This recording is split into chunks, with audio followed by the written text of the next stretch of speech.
Nunca pensé que las palabras más crueles de mi vida las escucharía de mi propio hijo mientras enterrábamos a su madre.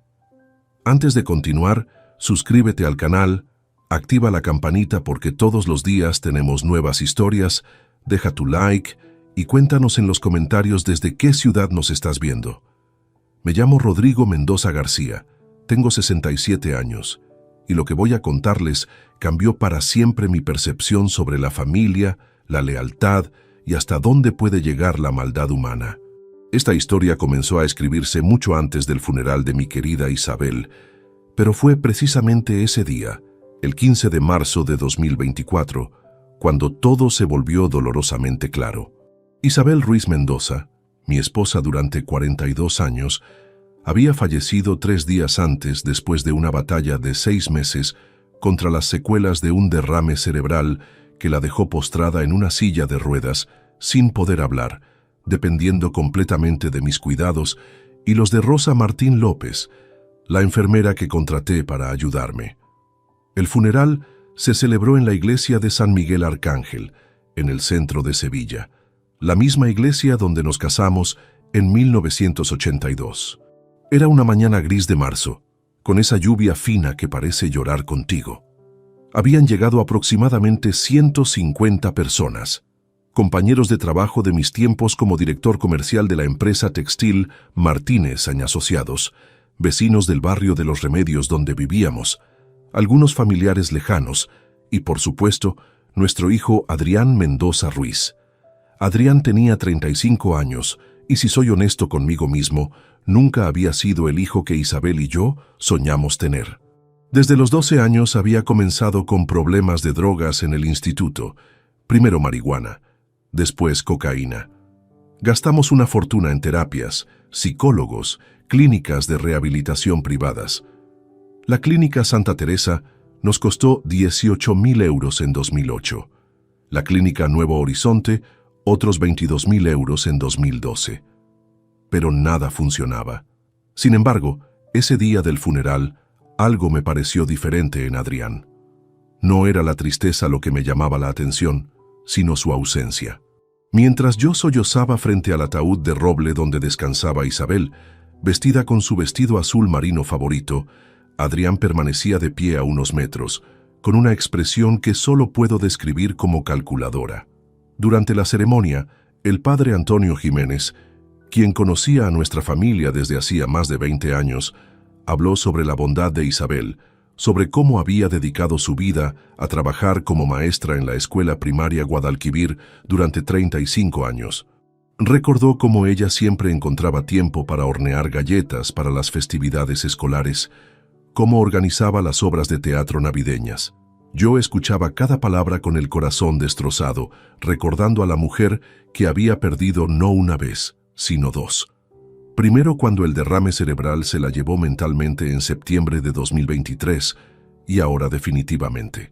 Pero mientras mis lágrimas caían sin control, noté que Adrián consultaba su teléfono móvil, mandaba mensajes, incluso bostezó una vez. Su novia, Natalia Vega Santos, una mujer de 28 años con cabello rubio teñido, parecía más interesada en observar a los demás asistentes que en prestar respetos. Después de la misa, mientras cargábamos el ataúd hacia el coche fúnebre, Adrián se me acercó. Yo esperaba, quizás ingenuamente, alguna palabra de consuelo. En cambio, lo que recibí me heló la sangre.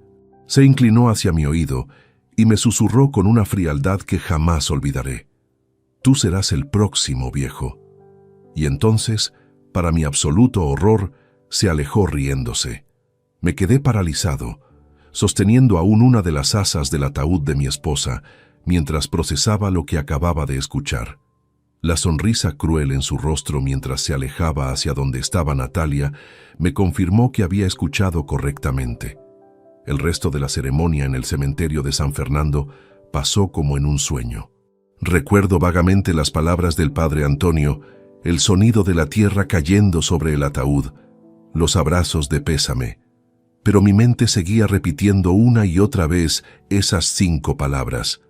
«Tú serás el próximo, viejo». Rosa, la enfermera que había cuidado a Isabel durante sus últimos meses, me apretó la mano y me dijo: «Don Rodrigo, doña Isabel fue una mujer muy especial, la voy a extrañar mucho». Esas palabras me conmovieron profundamente, porque Rosa había mostrado más afecto genuino por Isabel que mi propio hijo durante todo el día. Mientras caminaba hacia mi Volkswagen Passat gris, me sentía completamente perdido. No solo había enterrado a mi esposa, sino que había descubierto algo perturbador sobre mi único hijo.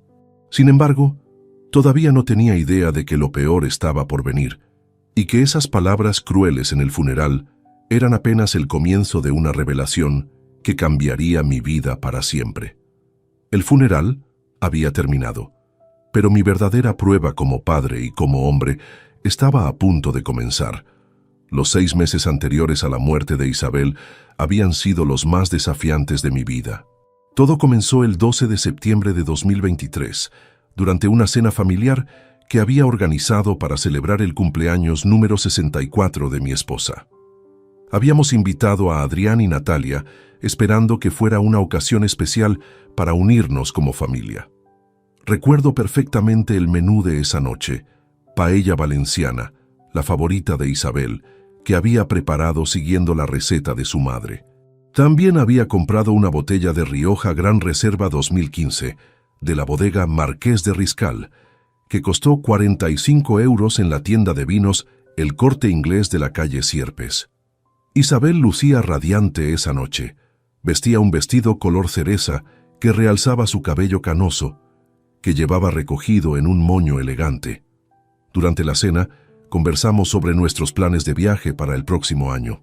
Ella soñaba con visitar Portugal, específicamente Oporto, pues siempre había querido conocer las bodegas del Valle del Duero. «Rodrigo», me dijo mientras servía el postre, un flan casero que había preparado por la tarde, «después de jubilarte el año pasado, por fin tendremos tiempo para todas esas aventuras que posponemos». Sus ojos brillaban con esa ilusión que tanto amaba en ella. Adrián había llegado tarde, como siempre, cerca de las 9:30 de la noche, cuando ya habíamos comenzado el primer plato. Natalia lo acompañaba, luciendo un vestido negro ajustado y tacones altísimos que resonaban contra el suelo de mármol de nuestro comedor. Desde el momento en que entraron noté cierta tensión. Durante la cena, la conversación se volvió incómoda cuando Isabel mencionó que habíamos decidido donar 25,000 € a la Fundación Cáritas Sevilla para su programa de asistencia a familias necesitadas. ¿25,000 €? Preguntó Adrián, dejando bruscamente los cubiertos. ¿No crees que es una cantidad excesiva, papá? Tu madre y yo hemos sido bendecidos financieramente, le respondí con calma. Después de vender la empresa textil el año pasado, tenemos más de lo que necesitamos para vivir cómodamente. Natalia intervino con una sonrisa que no llegaba a sus ojos.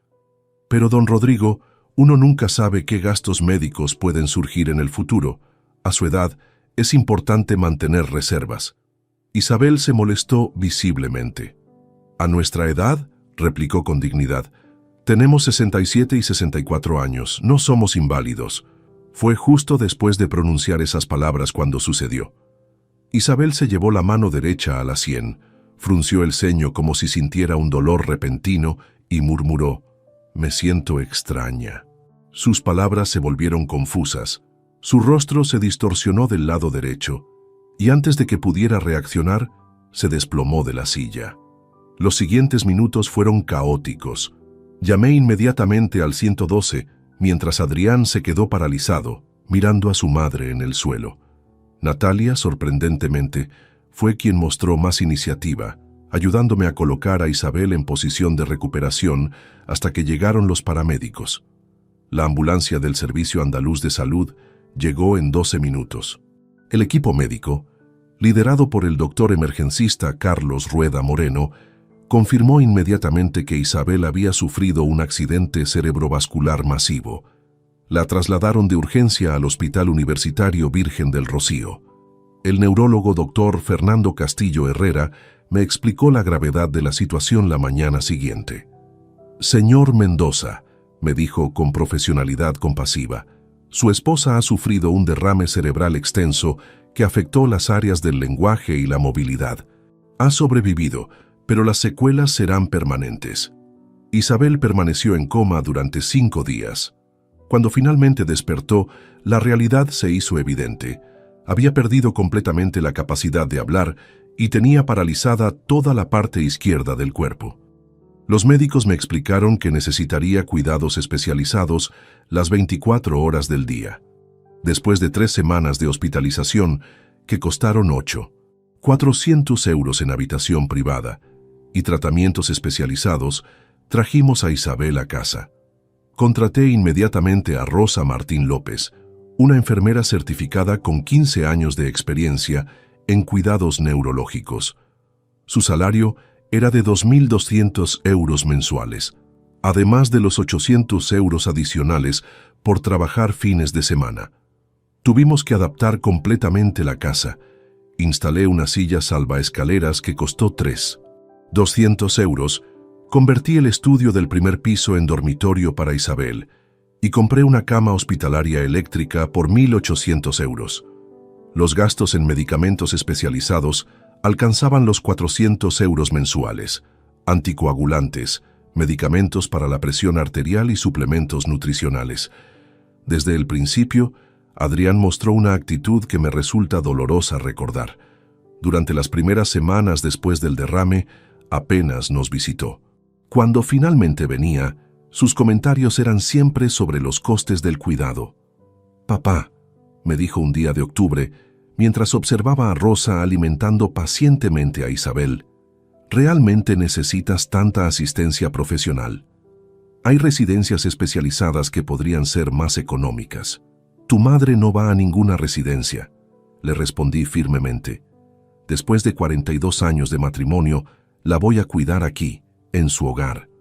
«Pero los costes se están acumulando», insistió. «Entre la enfermera, los medicamentos, las terapias, estás gastando más de 4.000 euros al mes». Era cierto que los gastos eran considerables, pero teníamos recursos suficientes. La venta de mi empresa textil en enero de 2023 nos había proporcionado 850.000 euros, además de nuestros ahorros de toda la vida. Podíamos permitirnos brindarle a Isabel el mejor cuidado posible. Los comentarios de Adrián se volvieron más frecuentes y más directos. En noviembre me llevó aparte y me dijo con una frialdad que me sorprendió: «Papá, sé realista. Mamá ya no es la misma persona. Está sufriendo, tú estás sufriendo y el dinero se está esfumando. Quizás sería más humano considerar otras opciones». «¿Qué tipo de opciones?», pregunté, aunque temía la respuesta. «Opciones que le permitan descansar en paz», respondió, evitando mi mirada. Los últimos 3 meses fueron especialmente difíciles. A pesar de todos nuestros esfuerzos, Isabel comenzó a deteriorarse. Los medicamentos parecían menos efectivos, sufría episodios de fiebre inexplicable y su apetito disminuyó drásticamente. Rosa estaba preocupada y sugirió consultar con el cardiólogo Dr. Luis Moreno Aguilar. Durante esos últimos meses, Adrián aumentó sus visitas, pero no por amor filial. Venía con Natalia y ambos hacían comentarios sobre los gastos innecesarios y la calidad de vida de Isabel. Una tarde de febrero, escuché a Natalia preguntarle a Rosa si realmente todos esos medicamentos eran necesarios. El 12 de marzo de 2024, Isabel sufrió el infarto masivo que acabó con su vida. Llegó de manera repentina, mientras Rosa la ayudaba con el almuerzo. Los paramédicos intentaron reanimarla durante 40 minutos, pero fue inútil. Mi querida esposa murió a las 14:35 horas de esa tarde. Ahora, recordando ese periodo doloroso después del funeral, comenzaba a tener sospechas terribles sobre los comentarios de Adrián, sobre su insistencia en los gastos, sobre sus sugerencias de dejar descansar a su madre. Pero aún no sabía hasta qué punto mis sospechas serían confirmadas de la manera más brutal posible. 3 días después del fallecimiento de Isabel, mientras organizaba los últimos detalles del sepelio, no podía quitarme de la mente sus últimas semanas de vida. Había algo que no encajaba, pero mi dolor era tan profundo que no lograba procesar completamente mis inquietudes. El funeral se acercaba y yo apenas había dormido, sumergido en recuerdos y en una tristeza que parecía consumirme desde adentro. La mañana del 15 de marzo amaneció gris y húmeda, como si el cielo compartiera mi duelo. Me levanté a las 6 de la mañana, incapaz de permanecer más tiempo en la cama que había compartido con Isabel durante tantos años. Preparé café en la cocina, el mismo café colombiano que ella compraba en la tienda gourmet de la calle Betis, y por un momento olvidé que ya no tendría que servir 2 tazas nunca más.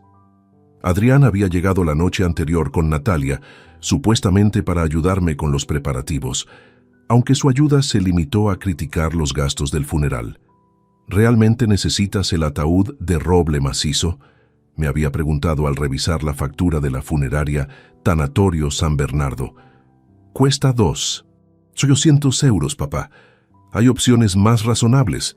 Le expliqué que Isabel merecía lo mejor, que habíamos ahorrado toda la vida precisamente para momentos como estos, pero Adrián insistía en hablar de dinero, como si el costo fuera más importante que despedir dignamente a su madre.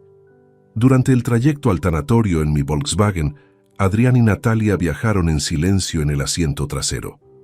Ocasionalmente escuchaba murmullos entre ellos, pero atribuí sus susurros a la solemnidad del momento. Ahora me doy cuenta de que probablemente estaban finalizando detalles de algo mucho más siniestro. El funeral se desarrolló según lo planeado. Familiares, amigos y conocidos llenaron la capilla del tanatorio.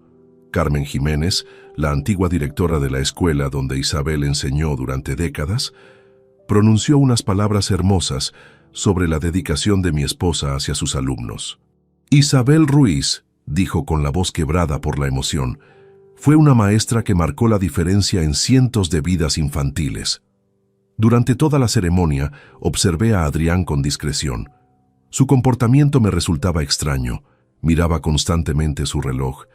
Intercambiaba miradas significativas con Natalia, y en varias ocasiones lo vi sonreír de manera inapropiada mientras otros lloraban. Cuando Rosa se acercó a darme el pésame y me contó con lágrimas en los ojos cuánto había querido a Isabel, noté que Adrián puso los ojos en blanco. Después de la ceremonia religiosa, mientras transportábamos el féretro hacia el cementerio, sucedió el momento que cambiaría todo. Adrián se acercó a mí y con una sonrisa que helaba la sangre me susurró: «Tú serás el próximo, viejo». Su risa posterior resonó en mis oídos como una amenaza directa. En el cementerio de San Fernando, durante el sepelio, traté de procesar lo que había escuchado. ¿Había sido una broma de mal gusto? Pero su expresión durante toda la jornada contradecía cualquier explicación inocente. Parecía expectante, como si esperara que algo más sucediera pronto. Después de echar el último puñado de tierra sobre el ataúd de Isabel, la gente comenzó a despedirse. Algunos familiares lejanos me invitaron a almorzar, pero yo solo quería regresar a casa y procesar mi duelo en soledad. Sin embargo, antes de irme, necesitaba usar el baño del cementerio. Los servicios se encontraban en un edificio pequeño cerca de la entrada principal. Mientras caminaba por el pasillo de mármol hacia los aseos, escuché voces familiares que provenían del área de descanso contigua. Reconocí inmediatamente la voz de Adrián y me detuve instintivamente. «Ya está hecho», decía Adrián con un tono que jamás le había escuchado, frío y calculador. «Ahora solo falta el viejo». «¿Estás seguro de que nadie sospecha nada sobre Isabel?», preguntaba Natalia con voz nerviosa. «Por favor», respondió Adrián con desprecio. «Todos creen que murió por complicaciones del derrame. Nadie va a cuestionar un infarto en una mujer de 64 años con antecedentes neurológicos». Mi corazón comenzó a latir tan fuerte que temí que pudieran escucharlo. Me pegué contra la pared del corredor, tratando de volverme invisible mientras continuaba escuchando. «Pero tu padre se ve muy saludable», insistió Natalia. «¿Cómo vas a hacer que parezca natural?» «Tengo varias opciones», respondió Adrián con una frialdad que me aterró. «Podríamos envenenarlo gradualmente, como hicimos con mamá, o sabotear los frenos de su coche. Un accidente sería más rápido y menos sospechoso». La palabra envenenarlo me golpeó como un rayo. ¿Habían envenenado a Isabel? Mi esposa no había muerto por causas naturales, sino asesinada por nuestro propio hijo. ¿Cuánto crees que herede?, preguntó Natalia. Según mis cálculos, Alrededor de 1.200.000 euros entre ahorros, la casa y las inversiones, respondió Adrián. Suficiente para irnos a vivir a Costa Rica como siempre soñamos. Allí nadie nos va a hacer preguntas, y con ese dinero podemos vivir como reyes durante décadas. ¿Y si sospecha algo? Es un hombre mayor, cansado, en duelo.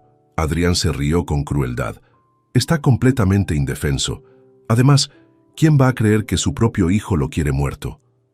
Mis manos temblaban mientras buscaba mi teléfono móvil en el bolsillo del abrigo.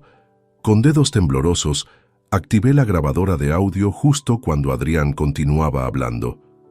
Lo que más me molesta es todo el dinero que desperdició en cuidar a mamá estos últimos meses, continuó mi hijo. Más de 25. Se ha hecho 0 euros tirados a la basura en enfermeras, medicamentos, terapias, dinero que era nuestro patrimonio familiar. Al menos ya no tenemos que preocuparnos por esos gastos, comentó Natalia. Exacto. Y cuando el viejo esté muerto, no habrá más gastos médicos, más donaciones a caridades estúpidas, ni más despilfarros sentimentales. Todo será nuestro. Grabé aproximadamente 3 minutos de conversación antes de que escuchara pasos acercándose por el corredor. Rápidamente guardé el teléfono y fingí estar lavándome las manos en el baño cuando Adrián y Natalia aparecieron. «Papá», me dijo Adrián con una sonrisa falsa, «te estábamos buscando. ¿Estás listo para irnos?» Lo miré a los ojos, tratando de mantener mi expresión neutral mientras procesaba internamente la monstruosidad de lo que acababa de descubrir. Este hombre que me sonreía había asesinado a su propia madre y estaba planeando matarme a mí también. «Sí», logré articular. «Estoy listo». Durante el viaje de regreso, cada palabra que Adrián dirigía hacia mí sonaba diferente. Cuando preguntó si me encontraba bien, si necesitaba ayuda con algo en casa, yo escuchaba las preguntas de un depredador evaluando a su presa. «No es necesario», le respondí con toda la calma que pude reunir. «Necesito estar solo para procesar todo esto». «Por supuesto, papá», dijo Adrián con falsa comprensión. «El duelo es un proceso personal, pero recuerda que estamos aquí para apoyarte en todo lo que necesites». Cuando finalmente llegamos a casa y se marcharon, me encerré en mi estudio con el corazón palpitando violentamente. Reproduje la grabación varias veces, confirmando que no había sido una pesadilla. Las voces eran claras, las confesiones explícitas. Mi hijo había asesinado a mi esposa y planeaba asesinarme también. Esa noche no dormí. Me quedé sentado en mi sillón favorito, sosteniendo mi teléfono con la evidencia que cambiaría todo. Sabía que debía actuar, pero también sabía que tenía que ser muy cuidadoso. Adrián creía que yo era un anciano indefenso en duelo, y esa percepción podría ser mi mayor ventaja. Al amanecer del 16 de marzo, tomé la decisión que definiría el resto de mi vida. Mi hijo pagaría por lo que le había hecho a Isabel, y yo me aseguraría de que jamás pudiera hacerle daño a nadie más. La madrugada del 16 de marzo transcurrió en una vigilia tortuosa.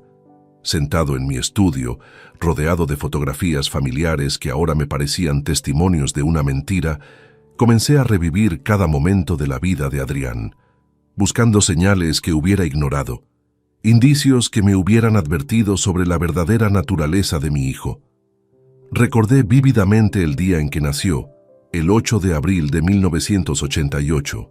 Isabel había tenido un parto complicado en el Hospital Universitario Virgen Macarena, y cuando finalmente pudimos sostenerlo, parecía un bebé perfecto.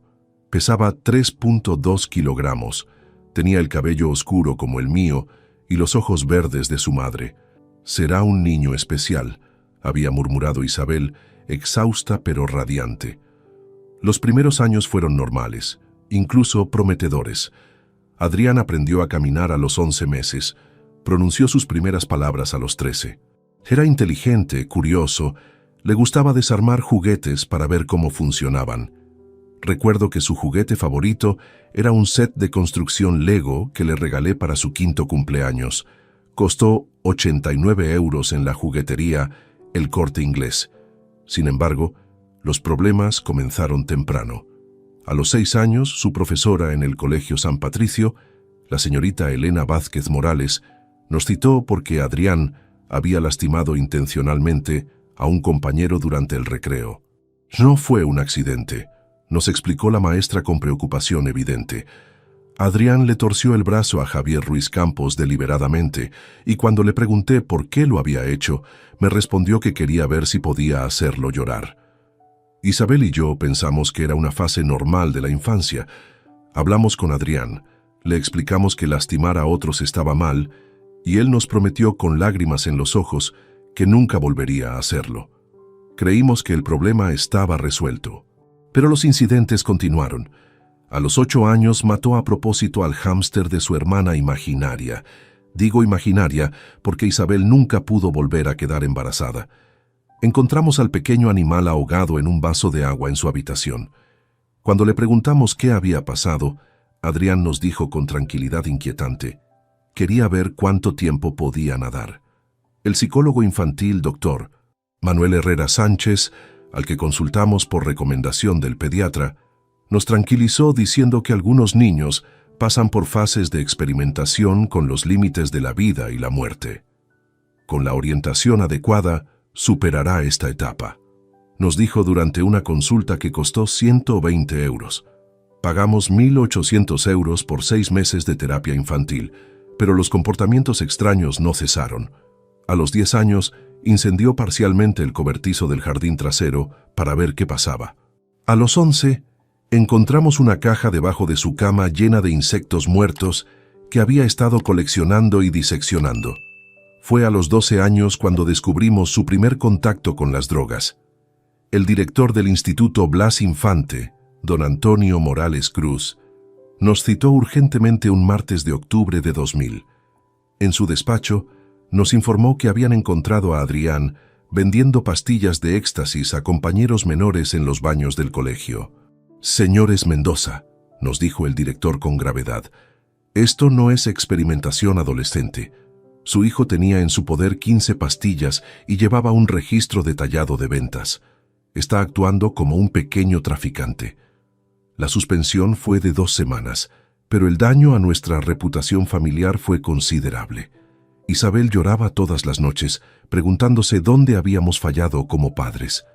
«Rodrigo», me decía entre sollozos, «le hemos dado todo, amor, educación, valores.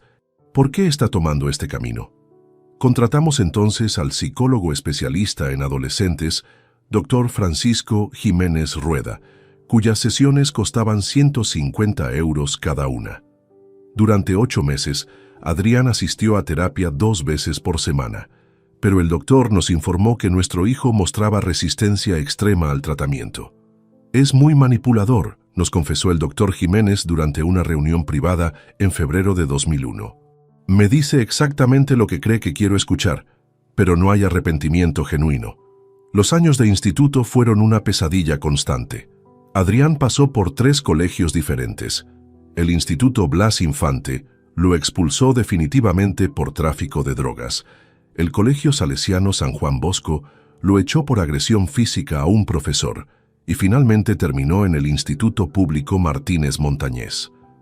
El episodio más traumático ocurrió cuando Adrián tenía 16 años, en julio de 2004. Había llegado a casa cerca de las 2 de la madrugada, visiblemente intoxicado. Isabel estaba esperándolo despierta en la sala, preocupada como siempre. «¿Dónde has estado, hijo?», le preguntó con cariño maternal. En lugar de responder, Adrián comenzó a gritar improperios, acusándola de controlarlo. Cuando ella trató de calmarlo, él la empujó con tanta fuerza que Isabel cayó contra la mesa de centro, golpeándose la cabeza contra el borde de cristal. Yo llegué corriendo desde el dormitorio al escuchar el golpe y los gritos. Encontré a Isabel en el suelo, con una herida en la frente que sangraba abundantemente, mientras Adrián permanecía de pie, mirándola sin mostrar ningún remordimiento. «¿Qué le has hecho a tu madre?», le grité arrodillándome junto a Isabel.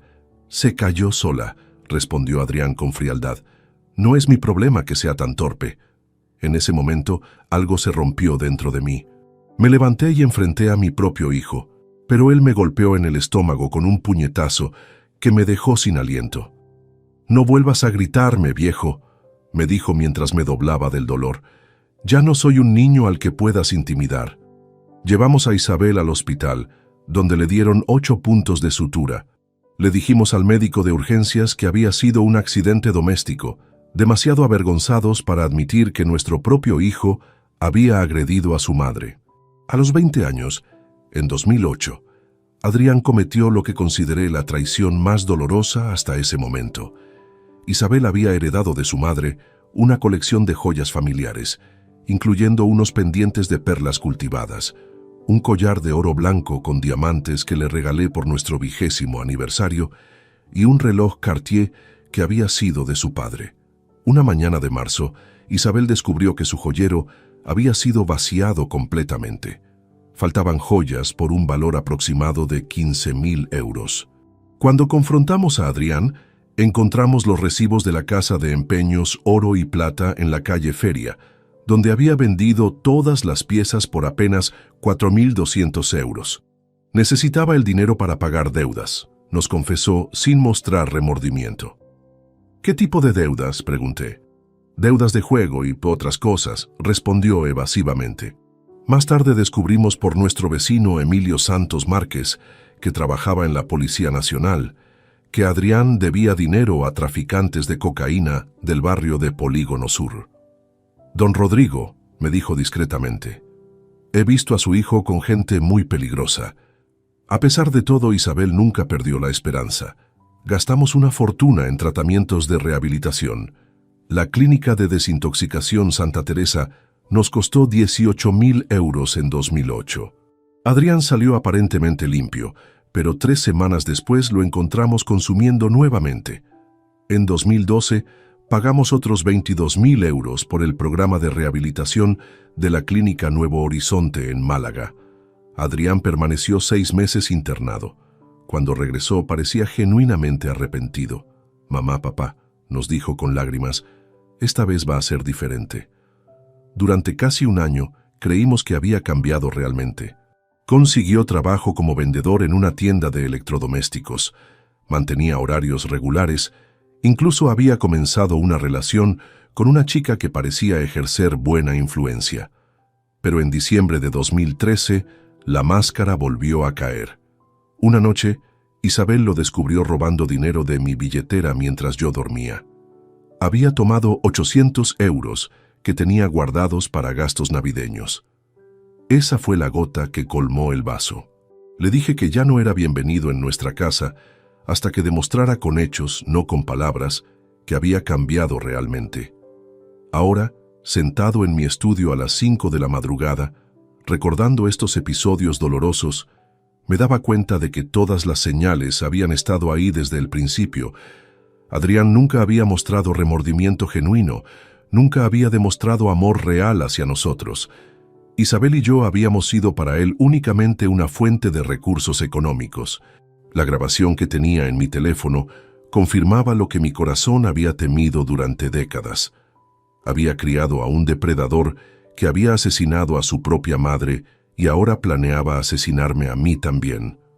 Pero esta vez, a diferencia de todas las anteriores, yo estaba preparado para enfrentarlo. El amanecer del 16 de marzo llegó con una claridad mental que no había experimentado desde la muerte de Isabel. Después de horas de insomnio, analizando cada detalle de la grabación y revisando los recuerdos dolorosos de la vida de Adrián, había tomado una decisión irrevocable. No sería una víctima pasiva de los planes asesinos de mi hijo. A las 8 de la mañana en punto, marqué el número del despacho jurídico de Miguel Torres Blanco, mi abogado de confianza durante los últimos 20 años. Miguel había llevado todos los asuntos legales importantes de mi vida. La constitución de mi empresa textil en 1995, la compra de nuestra casa en Los Remedios en 1998 y más recientemente la venta del negocio en enero de 2023. «Buenos días, bufete Torres Blanco», respondió la secretaria Cristina Moreno Ruiz con su voz profesional habitual. «Buenos días, Cristina. Soy Rodrigo Mendoza García. Necesito hablar urgentemente con don Miguel. Es un asunto de extrema gravedad». «Don Rodrigo», su tono cambió inmediatamente a uno de condolencia. «Reciba mis más sentidas condolencias por el fallecimiento de doña Isabel. Don Miguel me comentó sobre el funeral. Gracias, Cristina. ¿Podría verlo esta mañana? Es realmente urgente. Hubo una pausa mientras consultaba la agenda. Don Miguel tiene una reunión a las 10, pero puedo reorganizar su horario. ¿Le viene bien a las 9:30? Perfecto, estaré allí. El despacho de Miguel se ubicaba en un edificio señorial del siglo XIX, en la calle Sierpes, en pleno centro histórico de Sevilla. Había alquilado esas oficinas en 2010, después de que su práctica legal creciera considerablemente. El alquiler mensual era de 2.800 euros, pero la ubicación prestigiosa valía cada céntimo. Llegué con 15 minutos de antelación, necesitando caminar por las calles empedradas para calmar mis nervios.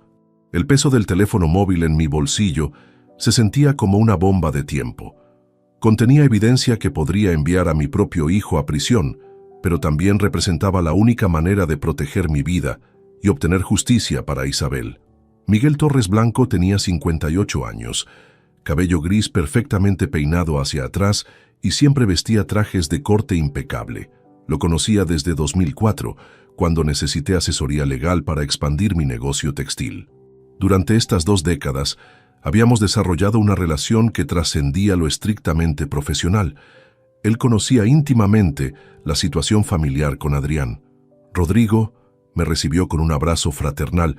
No tengo palabras para expresar lo mucho que siento la pérdida de Isabel. Era una mujer extraordinaria. Gracias, Miguel, pero he venido por algo más grave que mi duelo personal. Su expresión cambió inmediatamente. Miguel tenía la habilidad de leer a las personas y algo en mi tono le indicó que se trataba de un asunto serio. Siéntate, por favor. ¿Qué ha sucedido? Durante los siguientes 20 minutos le relaté todo. Las amenazas de Adrián en el funeral, la conversación que había grabado accidentalmente, mis sospechas sobre la muerte de Isabel y el plan de mi hijo para asesinarme también. Miguel escuchó sin interrumpir, pero vi cómo su expresión se endurecía gradualmente.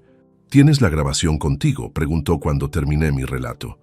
Saqué mi teléfono móvil, un Samsung Galaxy que había comprado el año anterior, y reproduje el audio. La voz fría de Adrián llenó la oficina. Ya está hecho, ahora solo falta el viejo. Miguel escuchó toda la grabación 2 veces, tomando notas en su libreta de cuero marrón. Cuando terminó, se quitó las gafas de lectura y me miró con una mezcla de horror y determinación profesional. Rodrigo, esto es evidencia de conspiración para cometer homicidio y posible confesión de asesinato, me dijo con gravedad. Necesitamos actuar inmediatamente, pero también con mucha precaución. ¿Qué recomiendas? Primero, vamos a hacer varias copias de esta grabación y las vamos a depositar en lugares seguros. Segundo, necesitas ir a la policía inmediatamente. Y tercero, tenemos que revisar tu testamento y tomar medidas preventivas para proteger tu patrimonio.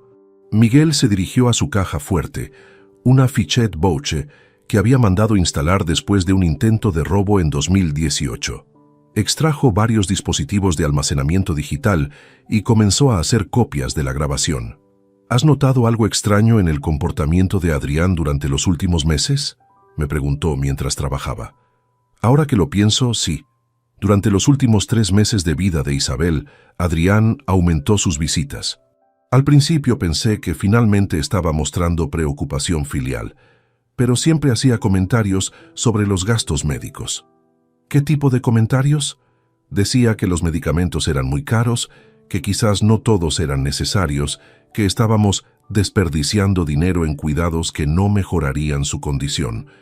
Una vez incluso sugirió que sería más humano dejar que Isabel descansara en paz.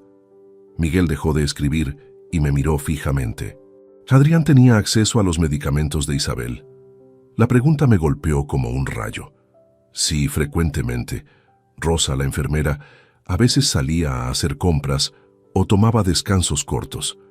Adrián se quedaba solo con su madre en esas ocasiones. Y Rosa nunca mencionó nada extraño sobre los medicamentos o la condición de Isabel. Comencé a recordar. Ahora que lo mencionas, Rosa me comentó varias veces durante las últimas semanas que Isabel parecía más débil de lo esperado, considerando su medicación. Una vez me dijo que los medicamentos para el corazón no parecían estar haciendo el efecto esperado. Miguel terminó de hacer las copias y guardó una en la caja fuerte, otra en su escritorio personal, y me entregó una tercera. Guarda esto en un lugar muy seguro, preferiblemente en una caja de seguridad bancaria. ¿Qué hacemos ahora? Ahora vas directamente a la Comisaría de Policía Nacional de la Plaza de la Gavidia. Pregunta por el inspector Javier Morales Cruz.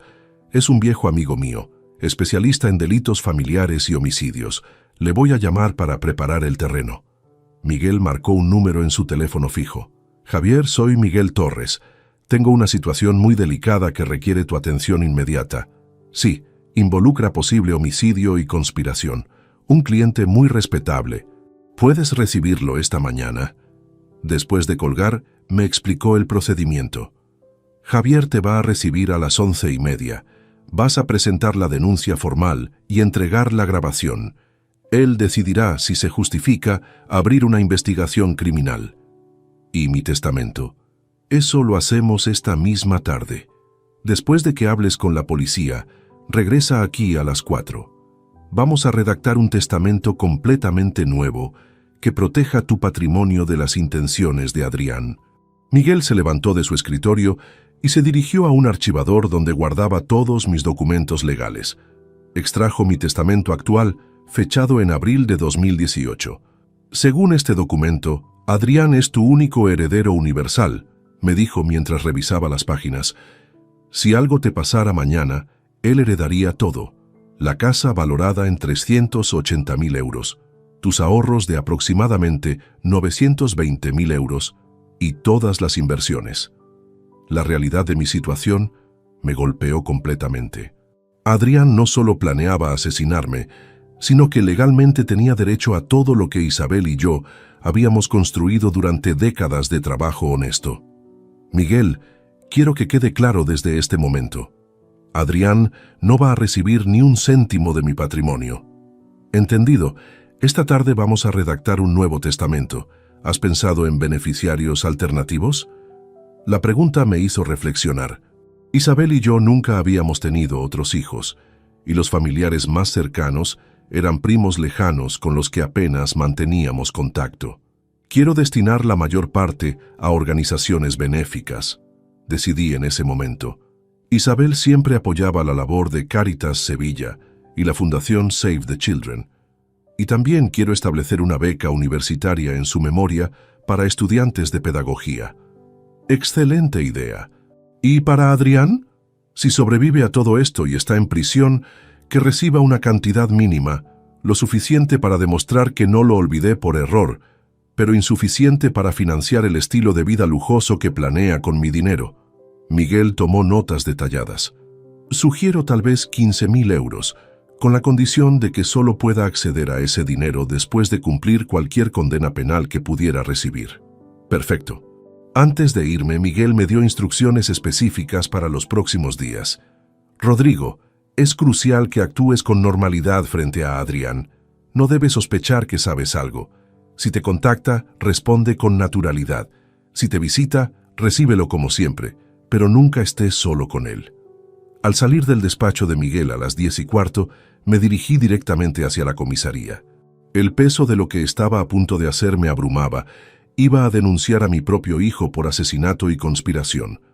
Pero cada paso que daba me acercaba más a la justicia que Isabel merecía y a la protección que yo necesitaba para sobrevivir. La mañana sevillana se había vuelto soleada, contrastando dramáticamente con la oscuridad de los crímenes que estaba a punto de denunciar. Mientras caminaba por las calles que había transitado durante décadas, me daba cuenta de que mi vida tal como la conocía estaba llegando a su fin. Pero por primera vez desde el funeral, sentía que tenía el control de mi destino. La Comisaría de Policía Nacional de la Plaza de la Gavidia se alzaba imponente frente a mí, su fachada de piedra caliza reflejando la seriedad del momento que estaba viviendo. Eran las 11:20 de la mañana, cuando atravesé las puertas principales, llevando conmigo no solo la grabación que podría cambiar todo, sino también el peso aplastante de estar a punto de denunciar a mi propio hijo. El inspector Javier Morales Cruz Me recibió en su despacho del segundo piso. Una oficina austera pero funcional, decorada únicamente con diplomas policiales y fotografías oficiales. Morales tenía aproximadamente 50 años, complexión robusta, bigote gris meticulosamente recortado y esa mirada penetrante que caracteriza a los investigadores experimentados. «Señor Mendoza», me saludó con un apretón de manos firme. «Miguel Torres me ha adelantado algunos detalles de su situación. Por favor, siéntese y cuénteme todo desde el principio». Durante la siguiente hora, relaté minuciosamente los eventos del funeral, la conversación grabada, mis sospechas sobre la muerte de Isabel y los antecedentes problemáticos de Adrián. El inspector escuchaba con atención profesional, interrumpiendo ocasionalmente para aclarar fechas específicas o detalles técnicos. ¿Conserva usted las facturas médicas y farmacéuticas de los últimos meses de su esposa?, preguntó, mientras tomaba notas en una carpeta azul. Sí, lo guardo todo meticulosamente. Isabel recibía múltiples medicamentos: Sintrom para anticoagulación, Enalapril para la presión arterial, Digoxina para el ritmo cardíaco y varios suplementos nutricionales prescritos por el neurólogo. ¿Quién tenía acceso físico a estos medicamentos? Principalmente yo, Rosa, la enfermera, y ocasionalmente Adrián cuando se quedaba solo con su madre durante los descansos de Rosa. Morales alzó la vista de sus notas. ¿Con qué frecuencia Adrián se quedaba solo con doña Isabel? Comencé a recordar con precisión. Durante los últimos 3 meses, aumentó considerablemente sus visitas. Venía 3 o 4 veces por semana, generalmente los martes y jueves por la tarde y los sábados por la mañana. Rosa solía aprovechar esas ocasiones para hacer compras en el Mercadona de la calle Asunción. ¿Notó cambios en el estado de salud de su esposa que coincidieran con estas visitas? La pregunta me obligó a analizar retrospectivamente esos meses dolorosos. Ahora que lo pienso, sí. Después de las visitas de Adrián, Isabel parecía más somnolienta de lo habitual. Rosa me comentó varias veces que los niveles de medicación no parecían corresponder con las reacciones que observaba. El inspector se inclinó hacia adelante. ¿Puede ser más específico sobre esos comentarios de la enfermera? Rosa me dijo textualmente: «Don Rodrigo, es extraño. Doña Isabel está tomando la dosis correcta de digoxina, pero su ritmo cardíaco se comporta como si estuviera recibiendo una cantidad mayor». También mencionó que los periodos de sueño profundo de Isabel se habían intensificado notablemente. Morales hizo una anotación importante. «Vamos a necesitar hablar con esta enfermera inmediatamente. ¿Tiene sus datos de contacto?». Le proporcioné el número de teléfono y la dirección de Rosa. El inspector llamó inmediatamente a uno de sus subordinados. «Agente Ruiz, necesito que localice urgentemente a la señora Rosa Martín López para una entrevista prioritaria». «Sí, relacionada con el caso Mendoza que acabamos de abrir». Después de colgar, Morales se dirigió hacia un archivador metálico y extrajo varios formularios oficiales. «Señor Mendoza, voy a tomarle declaración formal y necesitaremos que firme la denuncia oficial. También vamos a solicitar inmediatamente la exhumación del cuerpo de su esposa para realizar un examen toxicológico completo». La palabra exhumación me golpeó emocionalmente. Significaba perturbar el descanso de Isabel, pero también representaba la única manera de demostrar que había sido asesinada. ¿Cuánto tiempo llevará ese proceso? La orden judicial puede obtenerse en 24 a 48 horas, considerando la gravedad de las acusaciones y la evidencia que presenta. El análisis toxicológico del Instituto de Medicina Legal tardará aproximadamente 1 semana. Mientras completábamos la documentación, Morales me explicó el procedimiento investigativo. Vamos a intervenir discretamente el teléfono de su hijo para monitorear comunicaciones adicionales. También estableceremos vigilancia encubierta para documentar sus movimientos y posibles intentos contra su seguridad. ¿Qué debo hacer mientras tanto? Actúe con absoluta normalidad. Si Adrián lo contacta, responda como siempre lo ha hecho. No altere sus rutinas diarias, pero tome precauciones básicas. No consuma alimentos o bebidas que él pueda haber manipulado. No permita que tenga acceso a su vehículo y mantenga este teléfono encendido las 24 horas. Me entregó un pequeño dispositivo GPS. Lleve esto consigo en todo momento. A las 2:30 de la tarde, recibimos la primera llamada importante. El agente Ruiz había contactado con Rosa, quien había accedido a venir inmediatamente a la comisaría. Llegó 30 minutos después, visiblemente nerviosa pero dispuesta a colaborar.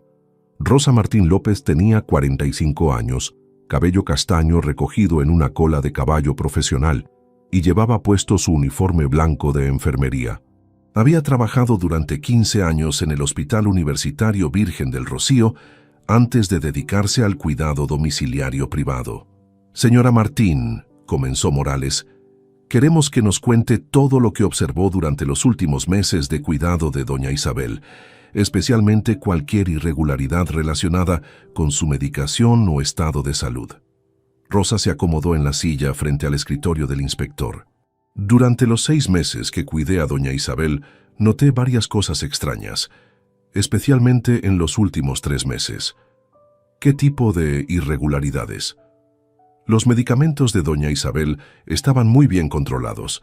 Yo preparaba las dosis diarias en un pastillero semanal cada domingo por la noche, siguiendo exactamente las prescripciones médicas. Pero comencé a notar que algunos días, particularmente después de las visitas del señor Adrián, las pastillas parecían estar alteradas. El inspector alzó la vista inmediatamente. ¿Puede explicar qué entiende por alteradas? Las pastillas de digoxina son muy pequeñas y blancas. En varias ocasiones, después de que el señor Adrián había estado solo con su madre, encontré que algunas pastillas en el pastillero parecían ligeramente diferentes, un poco más grandes, como si hubieran sido sustituidas por otras similares, pero no idénticas. Mi corazón comenzó a latir violentamente. Rosa estaba confirmando mis peores sospechas. ¿Qué hacía usted cuando notaba estas discrepancias? Al principio pensé que era mi imaginación, pero después comencé a documentar estas observaciones en mi libreta personal de enfermería. Rosa extrajo de su bolso una pequeña libreta azul. Aquí tengo anotadas todas las fechas cuando noté irregularidades. Morales extendió la mano. ¿Podríamos revisar esas anotaciones? Rosa abrió la libreta y comenzó a leer. 13 de enero. Pastillas de digoxina parecen diferentes después de la visita de AM. 18 de enero.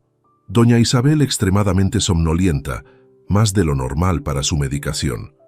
25 de enero. Nuevamente pastillas alteradas post-visita AM. ¿Quién es AM?, preguntó el inspector. Adrián Mendoza, el hijo. Yo uso iniciales en mis notas por confidencialidad.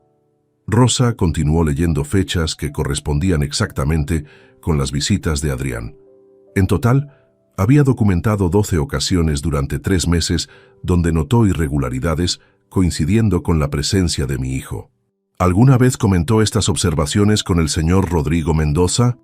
Sí, varias veces. Le dije que la reacción de doña Isabel a los medicamentos no era consistente con las dosis prescritas. También le mencioné que su esposa parecía estar recibiendo cantidades más altas de sedantes de las que correspondían. Morales tomó notas exhaustivas. ¿El señor Adrián mostraba interés particular en los medicamentos de su madre? Demasiado interés, respondió Rosa con firmeza. Frecuentemente me preguntaba sobre dosificaciones, horarios de administración y efectos secundarios. Una vez lo encontré en el baño donde guardábamos los medicamentos, revisando los frascos. ¿Cuándo fue eso? Rosa consultó su libreta. El 8 de febrero. Lo anoté porque me pareció muy extraño. Los familiares normalmente no muestran tanto interés técnico en los medicamentos. El inspector se dirigió hacia mí. Señor Mendoza, con esta información y la grabación que nos ha proporcionado, tenemos base suficiente para solicitar inmediatamente la orden de exhumación y comenzar una investigación criminal formal. Rosa nos proporcionó información adicional crucial. Durante las últimas 2 semanas de vida de Isabel, Adrián había insistido repetidamente en que era hora de dejar que mamá descanse y que tanto sufrimiento no era digno. El señor Adrián me preguntó varias veces si existían medicamentos que pudieran acelerar el proceso natural para evitar más sufrimiento a su madre, reveló Rosa. Esa pregunta me incomodó mucho. Cuando terminamos con Rosa, eran las 4:30 de la tarde. Morales me acompañó hasta la puerta principal de la comisaría. Señor Mendoza, en 72 horas vamos a tener resultados preliminares del examen toxicológico. Mientras tanto, mantenga absoluta discreción. Su hijo no debe sospechar que estamos investigando. Salí de la comisaría con una mezcla de alivio y aprensión. Por primera vez desde el funeral, sentía que las autoridades competentes estaban tomando en serio mis acusaciones, pero también sabía que los próximos días serían críticos y que mi propia supervivencia dependía de mantener la fachada de ser un anciano indefenso en duelo, mientras la justicia construía el caso que enviaría a Adrián a prisión por el asesinato de su propia madre. Llegué al despacho de Miguel Torres a las 4 en punto de esa tarde del 16 de marzo, después de una jornada que había transformado completamente mi perspectiva sobre el futuro. La reunión matutina con el inspector Morales había plantado las semillas de la justicia, pero ahora necesitaba tomar medidas inmediatas para proteger el patrimonio que Isabel y yo habíamos construido durante décadas de sacrificio y trabajo honesto. ¿Cómo fue la reunión con Javier Morales?, me preguntó Miguel mientras servía 2 tazas de café en su elegante juego de porcelana Royal Albert. La policía ha abierto una investigación criminal formal. Van a exhumar el cuerpo de Isabel para el análisis toxicológico, y Rosa ha proporcionado evidencia documental que respalda mis sospechas. Miguel asintió con satisfacción profesional. Excelente. Ahora necesitamos blindar legalmente tu patrimonio antes de que Adrián sospeche algo. He preparado varios documentos que requerirán tu firma. Sobre su escritorio de caoba había desplegado múltiples carpetas conteniendo documentación legal. Miguel había trabajado durante toda la tarde para preparar lo que él denominaba Operación Escudo Patrimonial. Primero, me explicó mientras abría la primera carpeta, vamos a revocar inmediatamente tu testamento actual y redactar uno completamente nuevo. Segundo, cancelaremos todos los apoyos financieros que actualmente proporcionas a Adrián.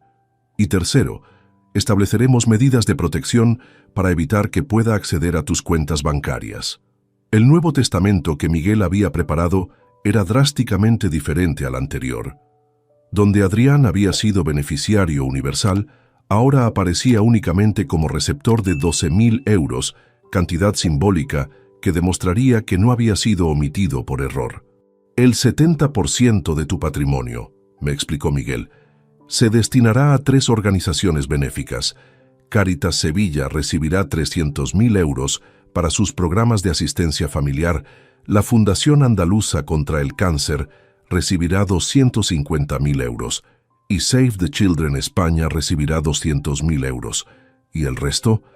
200.000 euros para establecer la beca Isabel Ruiz Mendoza, destinada a estudiantes de pedagogía de bajos recursos económicos en la Universidad de Sevilla. Los restantes fondos cubrirán gastos legales y administrativos. Mientras revisábamos cada cláusula del testamento, Miguel me informó sobre los procedimientos adicionales que había iniciado esa misma tarde. He contactado con el Banco Santander donde tienes tu cuenta principal. A partir de mañana por la mañana, se cancelará la tarjeta de crédito adicional que habías proporcionado a Adrián, así como su autorización para realizar transferencias desde tu cuenta. Esta medida era necesaria pero complicada. Durante los últimos 5 años, desde su aparente rehabilitación en 2019, yo había proporcionado a Adrián una tarjeta de crédito con límite de 1.500 euros mensuales, principalmente para gastos de alimentación y emergencias. También había autorizado transferencias mensuales de 800 euros directamente a su cuenta bancaria en ING Bank, donde tenía domiciliado el alquiler de su apartamento en el barrio de Nervión. ¿Cómo vamos a justificar estos cambios si Adrián pregunta? Miguel había anticipado esta preocupación. Le diremos que, debido a los gastos del funeral y el período de duelo, necesitas reevaluar tus finanzas personales. Es una explicación creíble que no despertará sospechas inmediatas. También habíamos coordinado con la inmobiliaria Sevilla Sur, empresa que administraba el apartamento donde vivía Adrián. Miguel había redactado una carta oficial notificando que, A partir del próximo mes, yo ya no me haría responsable del alquiler mensual de 950 euros. ¿Y si no puede pagar el alquiler por sí mismo? Eso será problema suyo, respondió Miguel con firmeza. Un hombre de 35 años debería ser capaz de mantenerse económicamente. Además, considerando lo que planea hacerte, creo que la independencia financiera forzada es lo mínimo que merece. Durante las siguientes 2 horas, firmé docenas de documentos: revocación del testamento anterior, nuevo testamento, cancelaciones bancarias, modificaciones en pólizas de seguro y cambios en la titularidad de ciertas inversiones. Miguel había sido meticulosamente exhaustivo. También he preparado esta carta, me dijo entregándome un sobre lacrado. Contiene instrucciones detalladas para ser ejecutadas en caso de que algo te suceda antes de que se resuelva la situación con Adrián. He enviado copias a 3 notarías diferentes de Sevilla. El contenido de esa carta incluía no solo las disposiciones testamentarias, sino también la ubicación de todas las evidencias contra Adrián, incluyendo copias de la grabación incriminatoria y los datos de contacto del inspector Morales. Una pregunta importante, Rodrigo. ¿Adrián conoce el monto aproximado de tu patrimonio? La pregunta me hizo reflexionar sobre conversaciones pasadas. Durante la venta de la empresa el año pasado, mencioné que habíamos recibido una buena cantidad. También sabe que tenemos la casa libre de hipoteca y que nuestras pensiones nos permiten vivir cómodamente, pero nunca le he dado cifras exactas. Perfecto. Eso significa que no sabrá inmediatamente cuando reduzcas su apoyo financiero mensual. Miguel tenía razón. El sistema que habíamos establecido funcionaba mediante transferencias automáticas el día 5 de cada mes.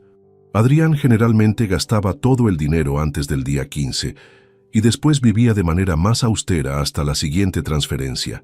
Si cancelábamos los pagos inmediatamente, él no lo notaría hasta principios de abril. ¿Qué hacemos con la casa?, pregunté, refiriéndome a nuestra propiedad en Los Remedios, valorada en 380.000 euros según la última tasación municipal. He incluido cláusulas específicas en el testamento. Si algo te sucede, la casa se venderá inmediatamente y el producto se destinará íntegramente a las organizaciones benéficas designadas. Adrián no podrá reclamar derechos de habitación ni intentar impugnar la venta. Cuando terminamos todos los trámites legales, eran las 7 de la tarde. Miguel guardó los documentos originales en su caja fuerte y me entregó copias certificadas. Rodrigo, quiero que entiendas algo muy importante, me dijo mientras nos preparábamos para salir. Lo que has hecho hoy es completamente legal y éticamente justificado. Un padre no tiene obligación de dejar herencia a un hijo que planea asesinarlo. Esas palabras me proporcionaron el respaldo moral que necesitaba. Durante décadas, había sentido la responsabilidad de apoyar a Adrián a pesar de sus comportamientos destructivos, creyendo que era mi deber paternal. Pero sus planes homicidas habían roto definitivamente cualquier vínculo de lealtad familiar. Cuando llegué a casa esa noche, encontré 3 llamadas perdidas de Adrián en mi teléfono fijo. Los mensajes en el contestador automático mostraban una progresión interesante. El primero era aparentemente cariñoso, preguntando cómo me encontraba después del funeral. El segundo mostraba ligera preocupación por no haber recibido respuesta. El tercero contenía un tono ligeramente más ansioso. Papá, soy Adrián. Llevo intentando contactarte desde esta mañana. ¿Estás bien? Natalia y yo estamos preocupados. Por favor, llámame cuando recibas este mensaje. La ironía de su preocupación me resultaba casi cómica, considerando que sabía exactamente lo que planeaba hacerme. Decidí no devolver las llamadas inmediatamente, permitiendo que la ansiedad creciera un poco más. Al día siguiente, 17 de marzo, Adrián apareció directamente en casa sin previo aviso. Llegó cerca del mediodía, usando las llaves que Isabel le había dado años atrás durante una emergencia familiar. «Papá», me dijo al entrar, «estaba preocupado porque no contestabas mis llamadas. He tenido algunos trámites que resolver después del funeral», le respondí con naturalidad. «Documentos legales, asuntos bancarios, ya sabes». Vi un destello de interés inmediato en sus ojos. «¿Qué tipo de asuntos bancarios?». nada importante. Actualizando beneficiarios en algunas cuentas, revisando inversiones. Tu madre siempre manejaba parte de estas cosas, así que ahora tengo que reorganizar todo. Adrián se sentó en el sofá de la sala, aparentando relajación, pero manteniendo esa expresión calculadora que ahora reconocía como peligrosa. ¿Necesitas ayuda con algo? Puedo acompañarte al banco si quieres. Gracias, hijo, pero ya está todo resuelto. Durante los siguientes 20 minutos, Adrián hizo múltiples intentos indirectos de obtener información sobre mis finanzas. Preguntó sobre las pólizas de seguro de vida, sobre si había actualizado mi testamento, sobre si necesitaba ayuda para organizar los papeles importantes de Isabel. Cada pregunta confirmaba que sus intenciones eran exactamente las que había grabado en el cementerio. No estaba visitando a un padre en duelo. Estaba evaluando los activos que planeaba heredar después de asesinarme. «Papá», me dijo finalmente, «quiero que sepas que Natalia y yo estamos aquí para apoyarte en todo lo que necesites. Sé que los próximos meses van a ser difíciles, pero no tienes que pasar por esto solo. Te agradezco mucho, Adrián. Significa mucho saber que puedo contar contigo». Las palabras me sabían amargas, pero mantuve un tono paternal convincente. Cuando se marchó 30 minutos después, me quedé con la certeza de que había comenzado exitosamente la segunda fase de mi plan. Mientras él creía que estaba evaluando a una víctima indefensa, yo había cortado sistemáticamente todos los vínculos financieros que lo unían a mi patrimonio. En 3 días, cuando intentara usar su tarjeta de crédito o no recibiera la transferencia mensual, comenzaría a darse cuenta de que algo había cambiado. Pero para entonces, la investigación policial ya habría avanzado lo suficiente como para protegerme de cualquier intento desesperado de acelerar sus planes homicidas. La guerra silenciosa había comenzado, y por primera vez en décadas, yo tenía la ventaja estratégica sobre mi propio hijo. Los días siguientes transcurrieron con una tensión silenciosa que solo yo podía percibir. Mientras mantenía mi rutina habitual de viudo en duelo, el inspector Morales y su equipo trabajaban discretamente para construir el caso que pondría fin a los planes asesinos de Adrián. El 19 de marzo, exactamente 4 días después del funeral, recibí la llamada que había estado esperando. «Señor Mendoza». La voz de Morales sonaba grave pero controlada. «Tenemos los resultados preliminares del análisis toxicológico. Necesito que venga inmediatamente a la comisaría». Durante el trayecto en taxi hasta la plaza de la Gavidia, mi mente alternaba entre la esperanza de obtener justicia para Isabel y el terror de confirmar definitivamente que mi hijo la había asesinado. El taxista, un hombre mayor llamado Francisco Delgado, según indicaba su licencia, intentó entablar conversación casual, pero yo permanecí sumido en mis pensamientos sombríos. En el despacho del inspector, los documentos del laboratorio forense estaban desplegados sobre su escritorio como evidencia irrefutable de una monstruosidad familiar. Morales no perdió tiempo con preámbulos ceremoniales. «Los análisis confirman nuestras sospechas más graves», comenzó, ajustándose las gafas para leer el informe técnico. El cuerpo de su esposa contenía niveles tóxicos de digoxina, aproximadamente 4 veces la dosis terapéutica normal. También encontramos trazas de lorazepam, un sedante que no estaba prescrito en su tratamiento médico. Las palabras golpearon mi conciencia como puñaladas físicas. Isabel había sido sistemáticamente envenenada durante semanas, sufriendo una agonía lenta mientras yo creía que se deterioraba por causas naturales. «¿Cómo obtuvieron estas sustancias?», pregunté, aunque temía conocer la respuesta. La digoxina extra provenía probablemente de pastillas adicionales disueltas en alimentos o bebidas. El lorazepam es más complicado de conseguir, pero hemos descubierto que su hijo tiene antecedentes de consumo de benzodiazepinas. Probablemente conservaba reservas personales de cuando estuvo en rehabilitación. Morales continuó explicando los hallazgos técnicos. La concentración de estas sustancias indica envenenamiento gradual durante aproximadamente 6 semanas. Los síntomas que usted describió: somnolencia excesiva, debilidad progresiva, episodios de confusión son completamente consistentes con intoxicación crónica por estos medicamentos. ¿Es suficiente evidencia para arrestarlo? Junto con la grabación que proporcionó y el testimonio de la enfermera Rosa, tenemos base sólida para una acusación de homicidio premeditado, pero queremos asegurar una condena sin posibilidad de apelación exitosa. El inspector se dirigió hacia una pizarra donde había dibujado un cronograma detallado de los últimos meses de vida de Isabel.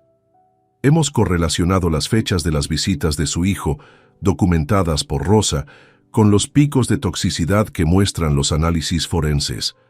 La correspondencia es casi perfecta. ¿Qué necesitan de mí?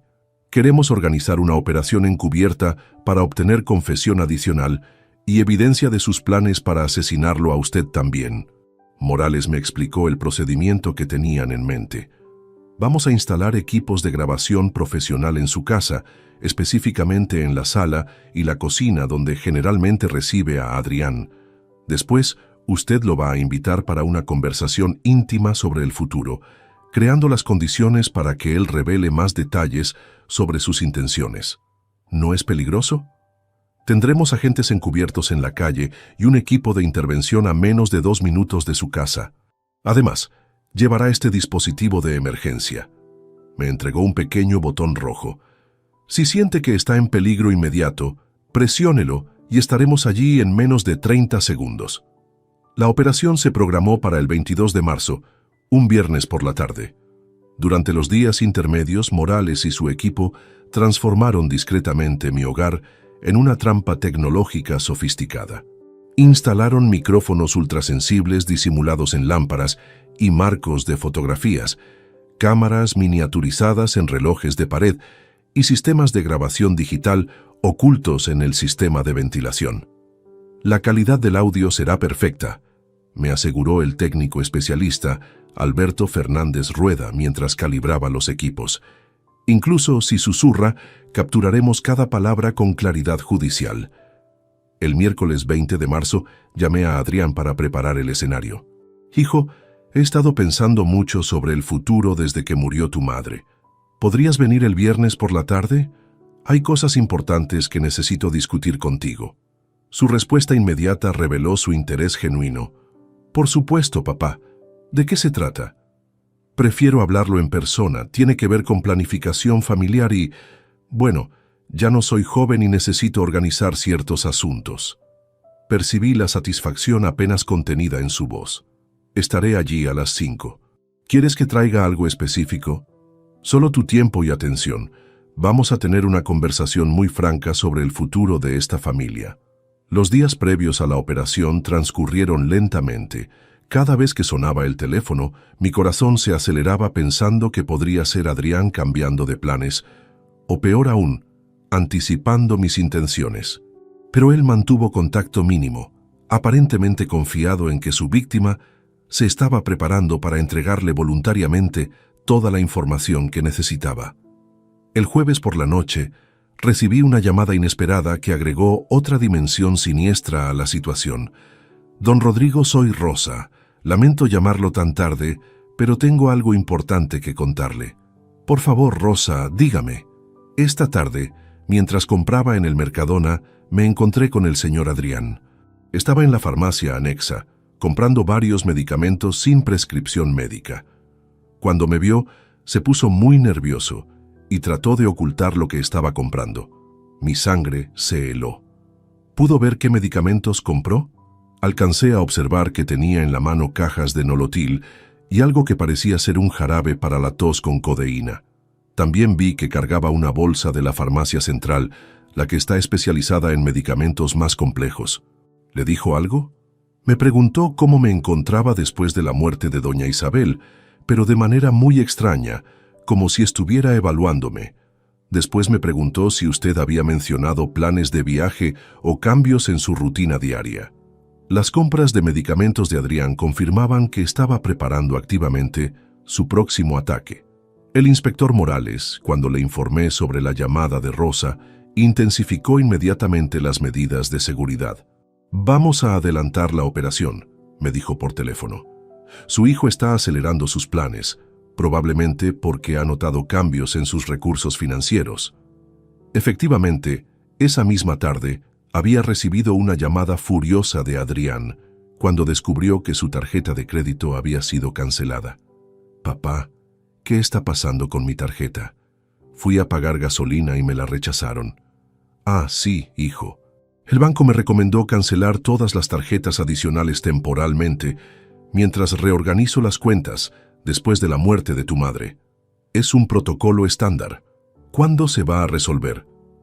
«En unas semanas, cuando termine de actualizar toda la documentación legal». Pude percibir su frustración contenida, pero también algo más peligroso: desesperación. Un Adrián financieramente presionado era un Adrián impredecible y potencialmente más violento.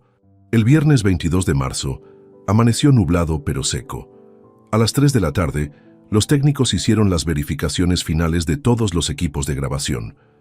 A las 4, los agentes encubiertos se posicionaron en puntos estratégicos alrededor de mi casa.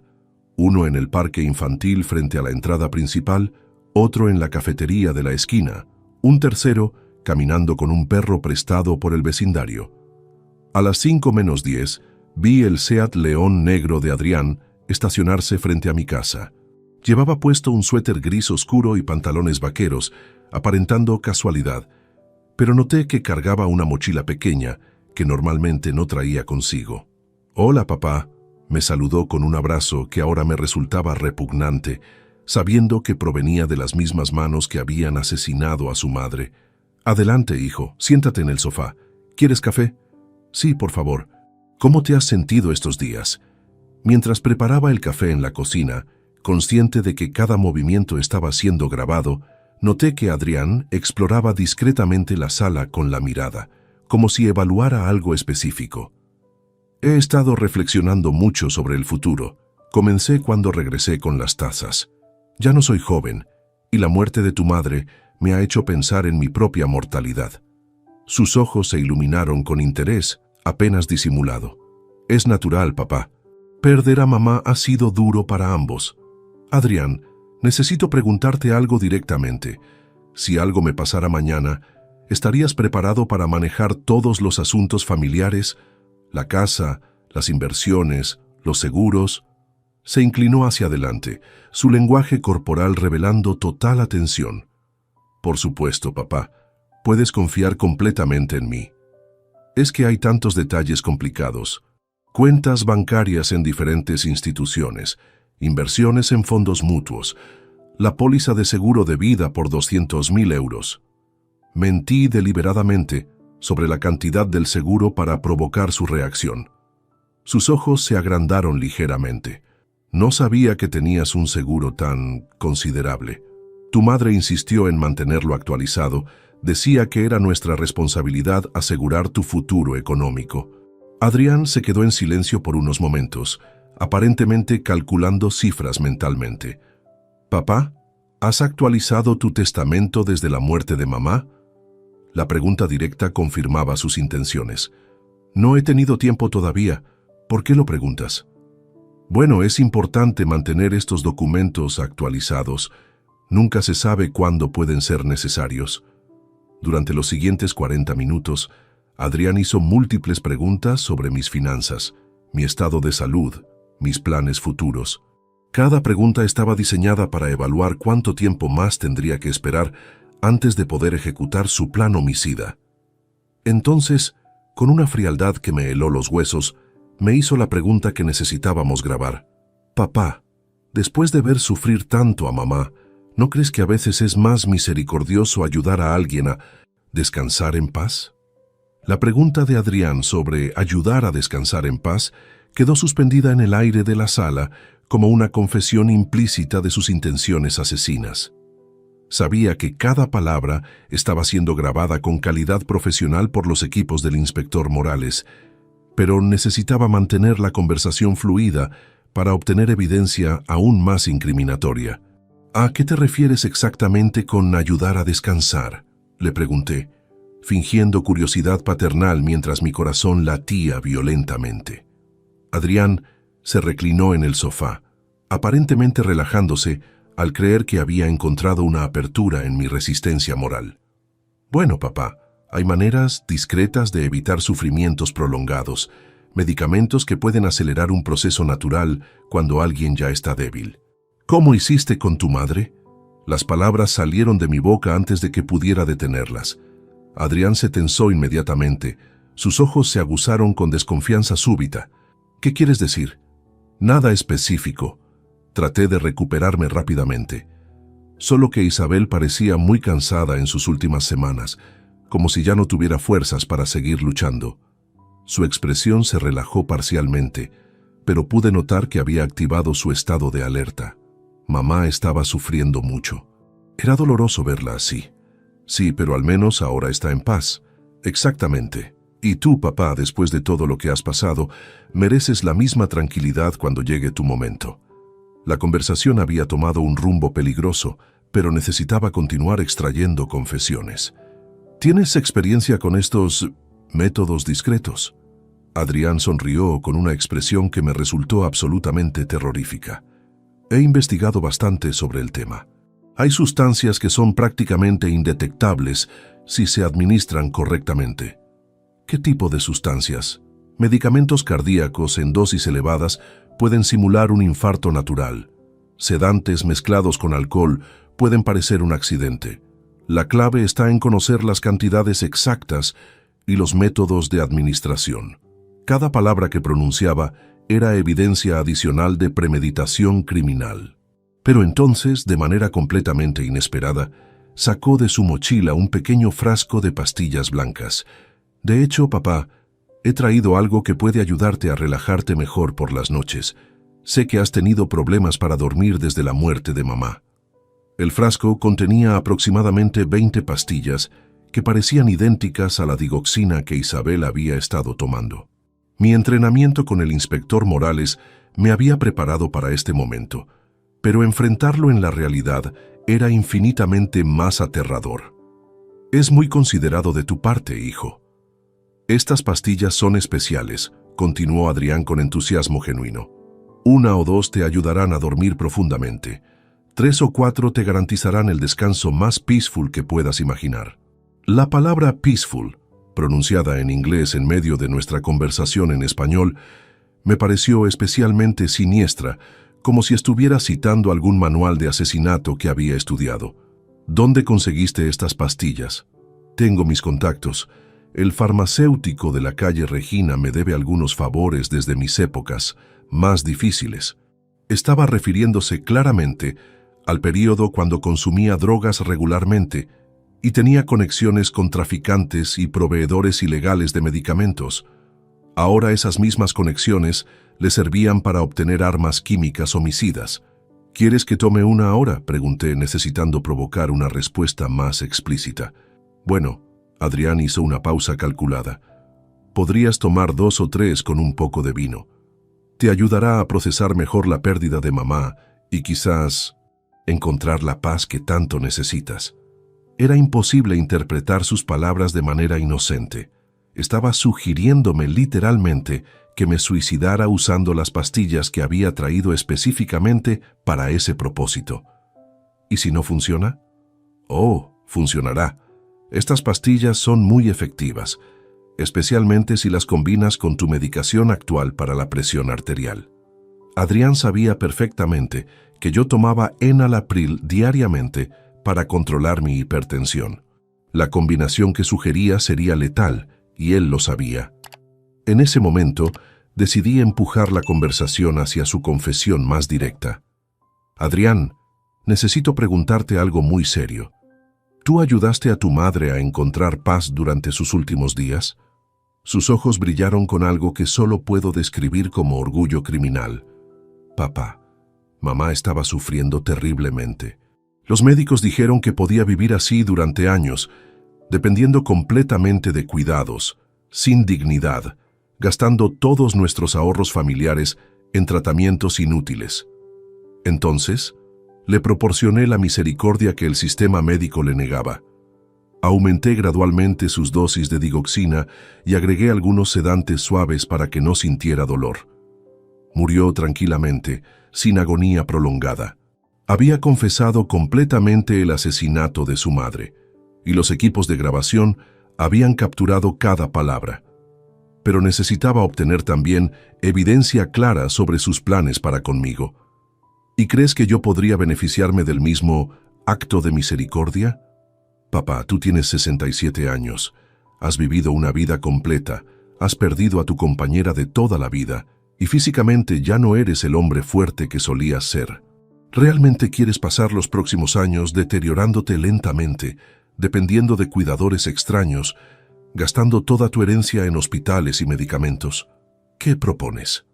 Adrián se inclinó hacia adelante, bajando la voz como si estuviera compartiendo un secreto íntimo. Propongo que tomes estas pastillas esta noche, con una copa de tu whisky favorito. Te dormirás pacíficamente y simplemente no despertarás. Será natural, sin dolor, sin sufrimiento prolongado. ¿Y después? Después yo me haré cargo de todo. Los funerales, los trámites legales, la venta de la casa. Te reunirás con mamá y yo utilizaré la herencia para honrar su memoria de la manera más apropiada. La hipocresía de sus palabras me resultaba nauseabunda, pero había obtenido exactamente lo que la policía necesitaba: confesión completa de asesinato premeditado y solicitud explícita de suicidio asistido. Es una propuesta muy considerada, le dije tratando de ganar tiempo mientras procesaba mentalmente la situación. Piénsalo, papá, no hay prisa, pero recuerda que el sufrimiento prolongado no es digno para un hombre de tu calibre. En ese momento, escuchamos un ruido en la cocina, como si algo hubiera caído. Adrián se tensó inmediatamente. ¿Qué fue eso? Probablemente el gato del vecino. A veces se cuela por la ventana trasera, pero yo sabía que era la señal acordada con el inspector Morales. Los agentes estaban listos para intervenir si era necesario.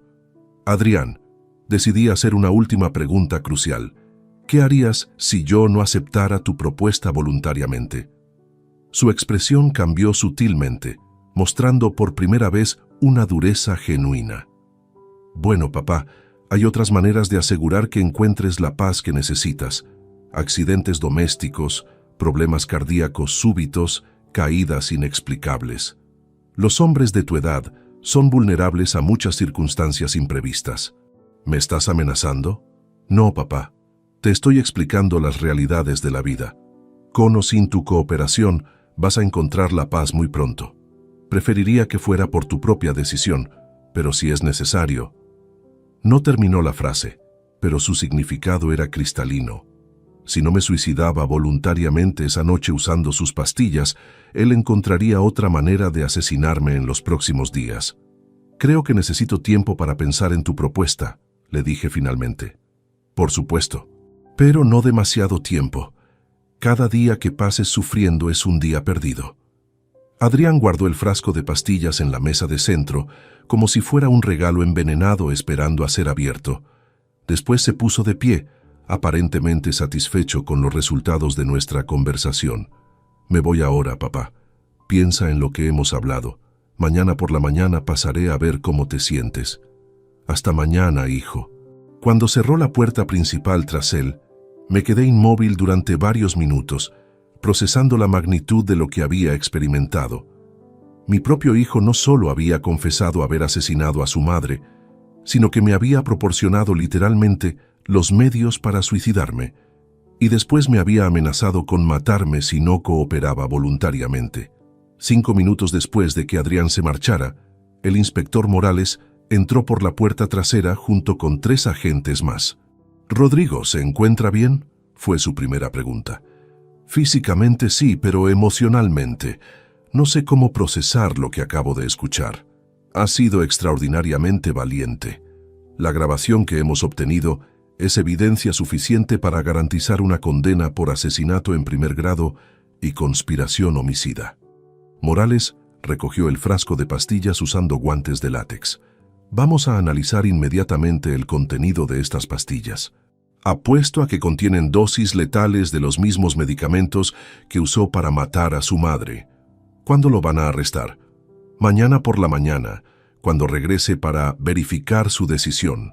Tendremos equipos posicionados para capturarlo en el momento en que entre a esta casa. Esa noche no pude dormir. Sabía que en menos de 12 horas mi hijo estaría bajo custodia policial, enfrentando cargos que podrían enviarlo a prisión durante décadas. Era el final inevitable de una vida de comportamientos destructivos, pero también representaba el colapso definitivo de cualquier esperanza de redención familiar. Al amanecer del 23 de marzo, me preparé mentalmente para el momento en que la justicia finalmente alcanzaría a Adrián Mendoza Ruiz por los crímenes que había cometido contra su propia familia.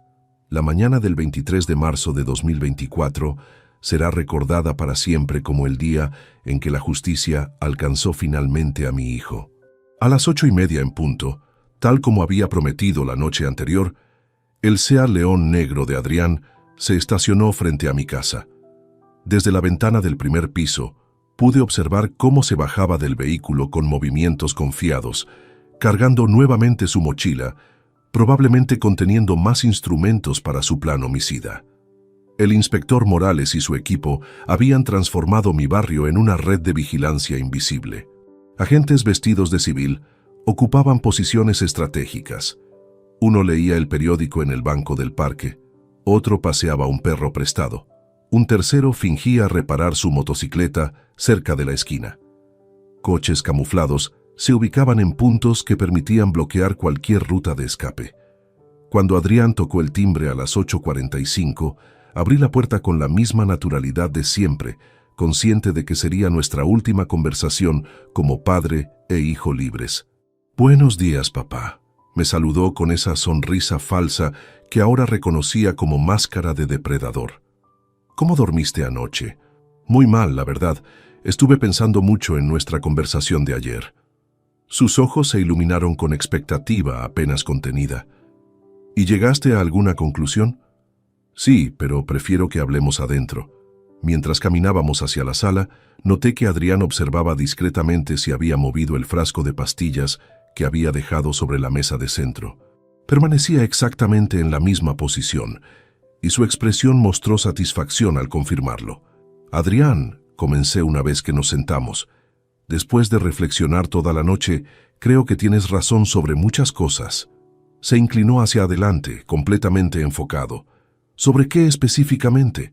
Sobre el sufrimiento innecesario, sobre la dignidad al final de la vida, sobre encontrar la paz como lo hizo tu madre. Me alegra escuchar eso, papá. Significa que entiendes que solo quiero lo mejor para ti. En ese momento, según el plan acordado, pregunté, ¿podrías explicarme exactamente cómo ayudaste a tu madre? Quiero asegurarme de que mi proceso sea igual de tranquilo. Adrián prácticamente brilló de orgullo criminal. Por supuesto, durante las últimas 6 semanas de vida de mamá, aumenté gradualmente su dosis de digoxina. Comencé agregando media pastilla disuelta en su sopa de verduras los martes y jueves. Después aumenté a una pastilla completa los días que Rosa salía de compras. ¿No sospechó nada? Rosa notó algunos cambios, pero los atribuyó al deterioro natural de mamá. También agregué lorazepam que había conservado de mis días en rehabilitación, 2 miligramos mezclados en su té de manzanilla de las tardes. Cada palabra era una confesión adicional grabada en alta definición por los equipos policiales ocultos. ¿Cuánto tiempo tardó en encontrar la paz? Aproximadamente 5 semanas. Los últimos días fueron especialmente efectivos cuando combiné ambos medicamentos con pequeñas dosis de morfina líquida que conseguí a través de contactos en el hospital. ¿Morfina? ¿Cómo la obtuviste? Pablo Sánchez Herrera, un enfermero que conocí durante uno de mis tratamientos de desintoxicación, me proporcionó viales de 10 ml a cambio de 200 euros cada uno. Fueron 3 viales en total. El nombre de su cómplice sería información valiosa para la investigación policial. Adrián continuó detallando su metodología homicida con una frialdad que me resultaba aún más aterradora porque provenía de mi propio hijo. La clave está en la dosificación gradual. Si hubiera usado cantidades altas desde el principio, habría sido demasiado obvio. Pero aumentando lentamente las dosis durante semanas, el cuerpo se adapta parcialmente y los síntomas parecen progresión natural de la enfermedad. ¿Y para mí qué recomiendas?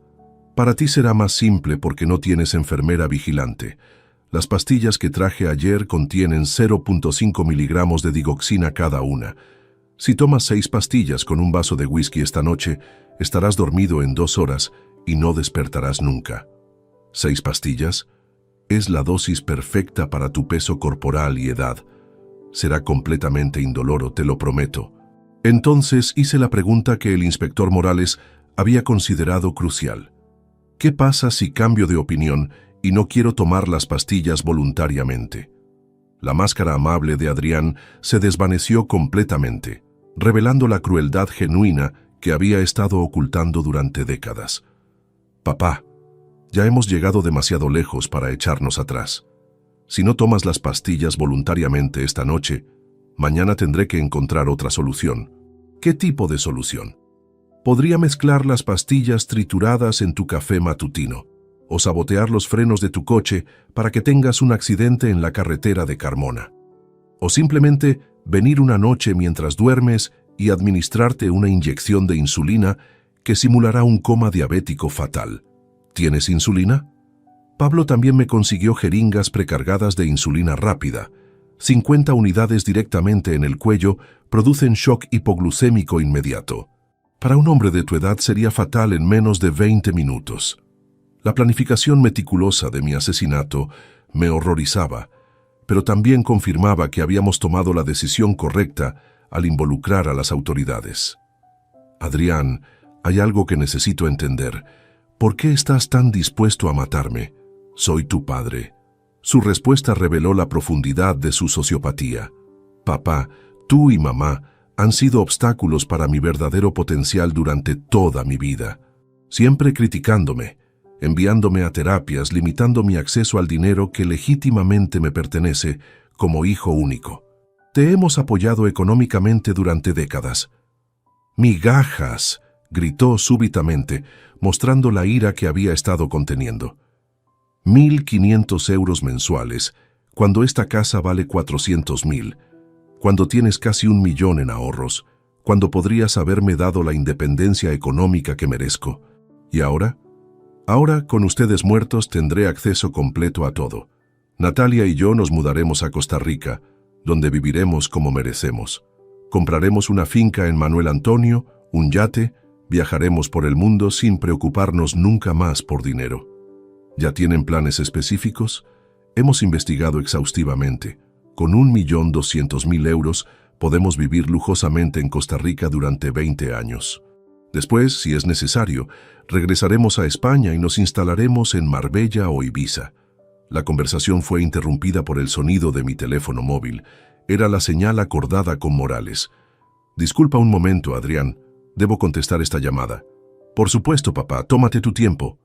Caminé hacia la cocina fingiendo hablar por teléfono, pero en realidad activando el micrófono que confirmaría a los agentes exteriores que estaba listo para la intervención. Cuando regresé a la sala, Adrián había sacado de su mochila una jeringa precargada y un pequeño frasco de líquido transparente. ¿Qué es eso?, pregunté, aunque temía conocer la respuesta. Insulina de acción rápida. Por si decides que necesitas ayuda adicional para tomar la decisión correcta. En ese momento exacto, la puerta principal se abrió violentamente. El inspector Morales entró seguido de 4 agentes armados, todos gritando simultáneamente. «¡Policía Nacional! ¡Manos arriba!». La expresión de Adrián cambió instantáneamente del control calculado al pánico absoluto. Trató de esconder la jeringa detrás de su espalda, pero ya era demasiado tarde. Adrián Mendoza Ruiz queda detenido por homicidio premeditado y conspiración para cometer asesinato, gritó Morales mientras 2 agentes lo inmovilizaban contra el suelo. «¡Viejo traidor!», me gritó Adrián mientras le colocaban las esposas. «Todo era tuyo, todo debería haber sido mío». Sus gritos continuaron mientras lo arrastraban hacia el coche patrulla. «Me has arruinado la vida. 35 años soportando tu control. Todo esto es culpa tuya». La falta absoluta de remordimiento en sus palabras confirmaba que habíamos tomado la decisión correcta.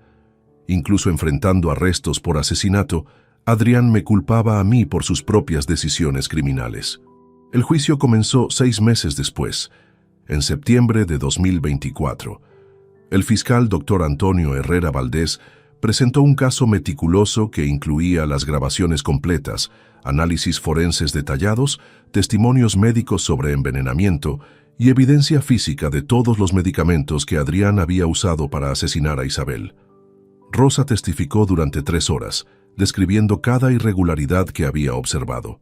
Su libreta de enfermería proporcionó evidencia cronológica irrefutable del envenenamiento sistemático. Pablo Sánchez Herrera, el enfermero cómplice, fue arrestado 2 días después que Adrián. Durante su interrogatorio, confesó haber proporcionado morfina líquida e insulina a cambio de dinero, pensando que serían usadas para consumo personal recreativo. El momento más difícil del juicio llegó cuando tuve que testificar directamente contra mi hijo. Durante 2 días consecutivos, relaté ante el tribunal la historia completa. Los problemas de comportamiento desde la infancia, los episodios de violencia doméstica, el robo de joyas familiares, las amenazas del funeral y, finalmente, las confesiones grabadas. Adrián me miraba desde la mesa de los acusados con odio puro, sin mostrar jamás arrepentimiento o reconocimiento del daño que había causado. El veredicto llegó después de solo 3 horas de deliberación del jurado. Culpable de homicidio en primer grado.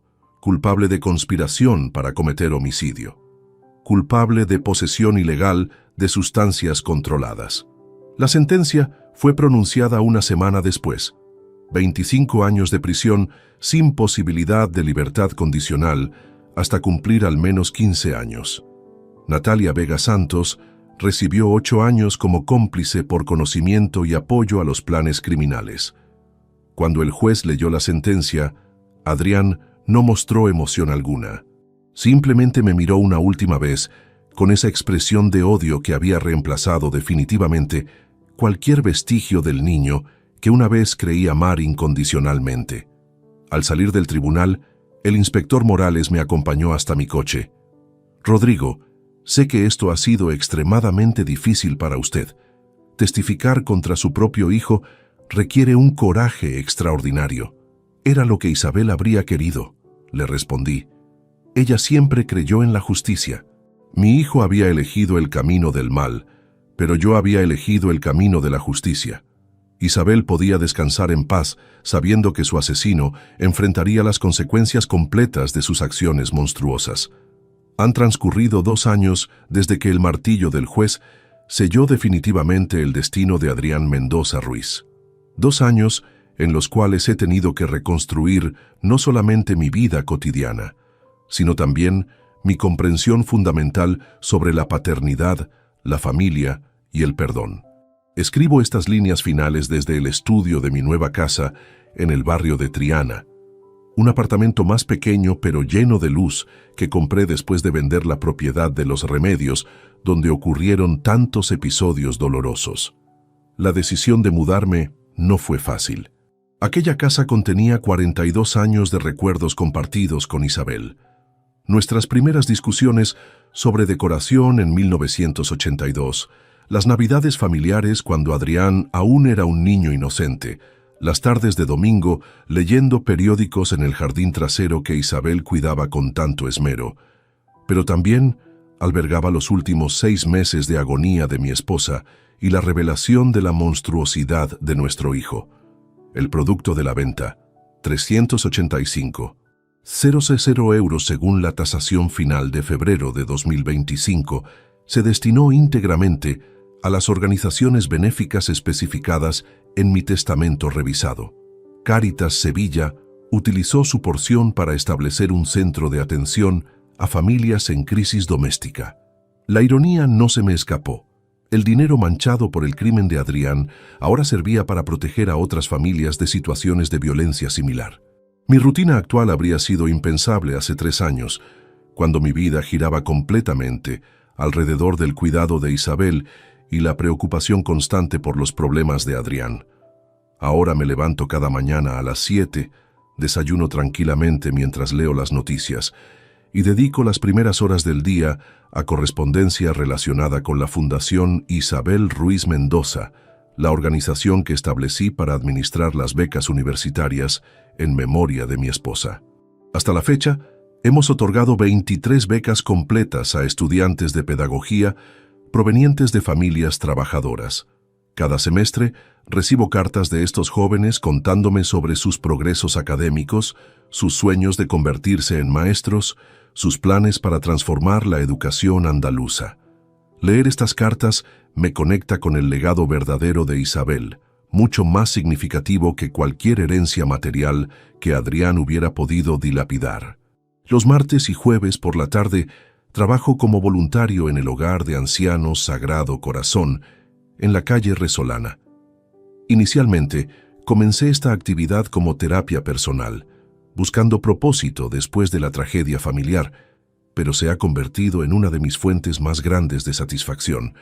Paso tiempo con residentes que, como yo, han perdido a sus compañeros de vida, pero que a diferencia mía, enfrentan esos últimos años sin el apoyo económico necesario para vivir con dignidad. Don Emilio Vázquez Rueda, de 83 años, se ha convertido en uno de mis amigos más cercanos. Fue carpintero durante 50 años, construyó muebles para familias sevillanas de 3 generaciones, pero sus hijos emigraron a Alemania en busca de mejores oportunidades y ahora apenas mantienen contacto telefónico mensual. Rodrigo me dice durante nuestras partidas de dominó semanales: lo más triste no es envejecer solo, sino descubrir que los hijos por los que sacrificaste todo te consideran una carga. Sus palabras resuenan profundamente en mi experiencia, aunque por razones opuestas. Adrián nunca me consideró una carga. Me consideró un obstáculo para acceder a recursos que creía merecer por derecho de nacimiento. La diferencia es crucial. Don Emilio fue abandonado por hijos ingratos. Yo fui victimizado por un hijo criminal. Durante estos 2 años, he recibido exactamente 3 cartas de Adrián desde la prisión de Sevilla I, donde cumple su condena. La primera llegó 6 meses después del juicio, conteniendo una disculpa aparentemente sincera y promesas de rehabilitación genuina. La segunda, 1 año después, tenía un tono más desesperado, pidiendo apoyo económico para contratar un abogado mejor que pudiera apelar su sentencia. La tercera, recibida hace apenas 2 meses, era puro veneno. Me culpaba nuevamente por todos sus problemas, me acusaba de haberlo traicionado al colaborar con la policía y terminaba con amenazas veladas sobre lo que podría suceder cuando fuera liberado. Nunca he respondido ninguna de estas cartas. Mi psicólogo, Dr. Gabriel Moreno Castillo, especialista en trauma familiar al que consulto mensualmente desde octubre de 2024, me ha ayudado a entender que mantener cualquier tipo de comunicación con Adrián sería contraproducente tanto para mi recuperación emocional como para la suya supuesta.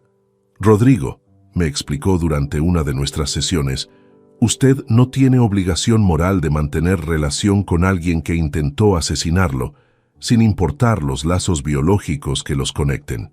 La familia se define por el amor y el respeto mutuo, no por la genética. Esta perspectiva me ha liberado de la culpa residual que sentía por haber traicionado a mi hijo al entregarlo a las autoridades. No traicioné a un hijo, protegí a la sociedad de un criminal peligroso que casualmente compartía mi ADN. Los viernes por la mañana, asisto a misa en la parroquia de Santa Catalina, la misma iglesia donde Isabel y yo nos casamos hace tantos años. Al principio, mi fe se había tambaleado profundamente. ¿Cómo podía un Dios benevolente permitir que un hijo asesinara a su propia madre? ¿Dónde estaba la justicia divina cuando Isabel sufría envenenamiento gradual mientras yo creía ingenuamente que se deterioraba por causas naturales? El padre Antonio Ruiz Herrera, párroco de la iglesia desde 2018, me ha ayudado gradualmente a reconstruir mi comprensión espiritual. Don Rodrigo, me dijo durante una conversación que marcó un punto de inflexión en mi recuperación, Dios no previene el mal que los seres humanos eligen cometer, pero sí proporciona fortaleza para que las víctimas encuentren justicia y paz. Los domingos, almuerzo con Rosa Martín López y su familia.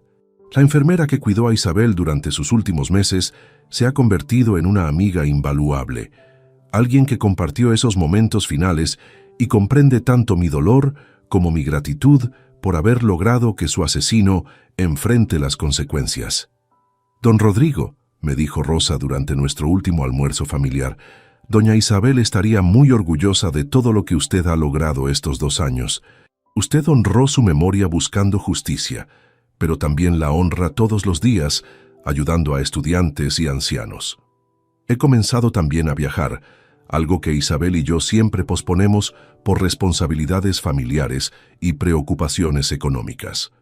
En noviembre de 2024, hice el crucero por el Mediterráneo que habíamos planeado para nuestro aniversario número 45.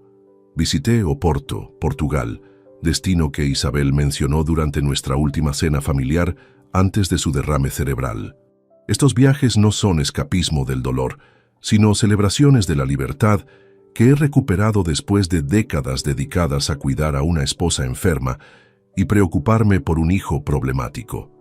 Por primera vez en mi vida adulta, mis decisiones diarias se basan únicamente en mis propios deseos y valores. El próximo mes cumpliré 70 años. Es una edad que Isabel nunca alcanzó, robada por las manos asesinas de nuestro propio hijo. Pero también es una edad que yo no esperaba alcanzar con salud mental y física relativamente buena, considerando los planes homicidas que Adrián tenía para mí. Mis finanzas están completamente reorganizadas y protegidas. El Nuevo Testamento permanece vigente. Las organizaciones benéficas recibirán la mayor parte de mi patrimonio restante. Adrián conserva su asignación simbólica de 12,00 euros y he agregado provisiones específicas para Rosa y algunos amigos cercanos que se han convertido en mi familia elegida. He perdonado a Adrián en el sentido de que ya no permito que el odio hacia él controle mi estado emocional diario. Pero perdón no significa reconciliación ni restauración de confianza. Él tomó decisiones que destruyeron irrevocablemente nuestra relación familiar y las consecuencias de esas decisiones son permanentes. Esta historia que he narrado no es únicamente mi testimonio personal, sino una advertencia para otras familias que pueden estar enfrentando situaciones similares. Los problemas de comportamiento en la infancia, la violencia doméstica, el abuso de sustancias y especialmente la falta consistente de remordimiento genuino son señales de alarma que no deben ignorarse por lealtad familiar mal entendida. Isabel y yo cometimos el error de confundir amor paternal con tolerancia infinita hacia comportamientos destructivos. Creímos que nuestro deber como padres era apoyar a Adrián sin importar sus acciones. Ahora entiendo que el verdadero amor paternal a veces requiere establecer límites absolutos y permitir que los hijos adultos enfrenten las consecuencias completas de sus decisiones. Mi mensaje final para quienes puedan encontrarse en situaciones familiares tóxicas similares es simple, pero crucial. La sangre compartida no otorga derecho perpetuo al abuso o la manipulación. La familia verdadera se construye sobre respeto mutuo, no sobre tolerancia infinita hacia comportamientos destructivos. Vivo ahora con serenidad que no había experimentado en décadas. Isabel descansa en paz, sabiendo que su asesino enfrenta justicia. Adrián paga las consecuencias de sus elecciones criminales, y yo a los 70 años he descubierto que nunca es demasiado tarde para reconstruir una vida basada en valores auténticos y relaciones genuinas. Esta es mi historia, una historia sobre traición familiar, pero también sobre supervivencia, justicia y la posibilidad de encontrar propósito y paz, incluso después de las tragedias más profundas que la vida puede infligir. La verdad, finalmente, me hizo libre. Si te gustó esta historia, dale like al video, suscríbete al canal y comparte tus impresiones en los comentarios. Para escuchar la próxima historia, haz clic en la caja de la izquierda. Gracias por vernos.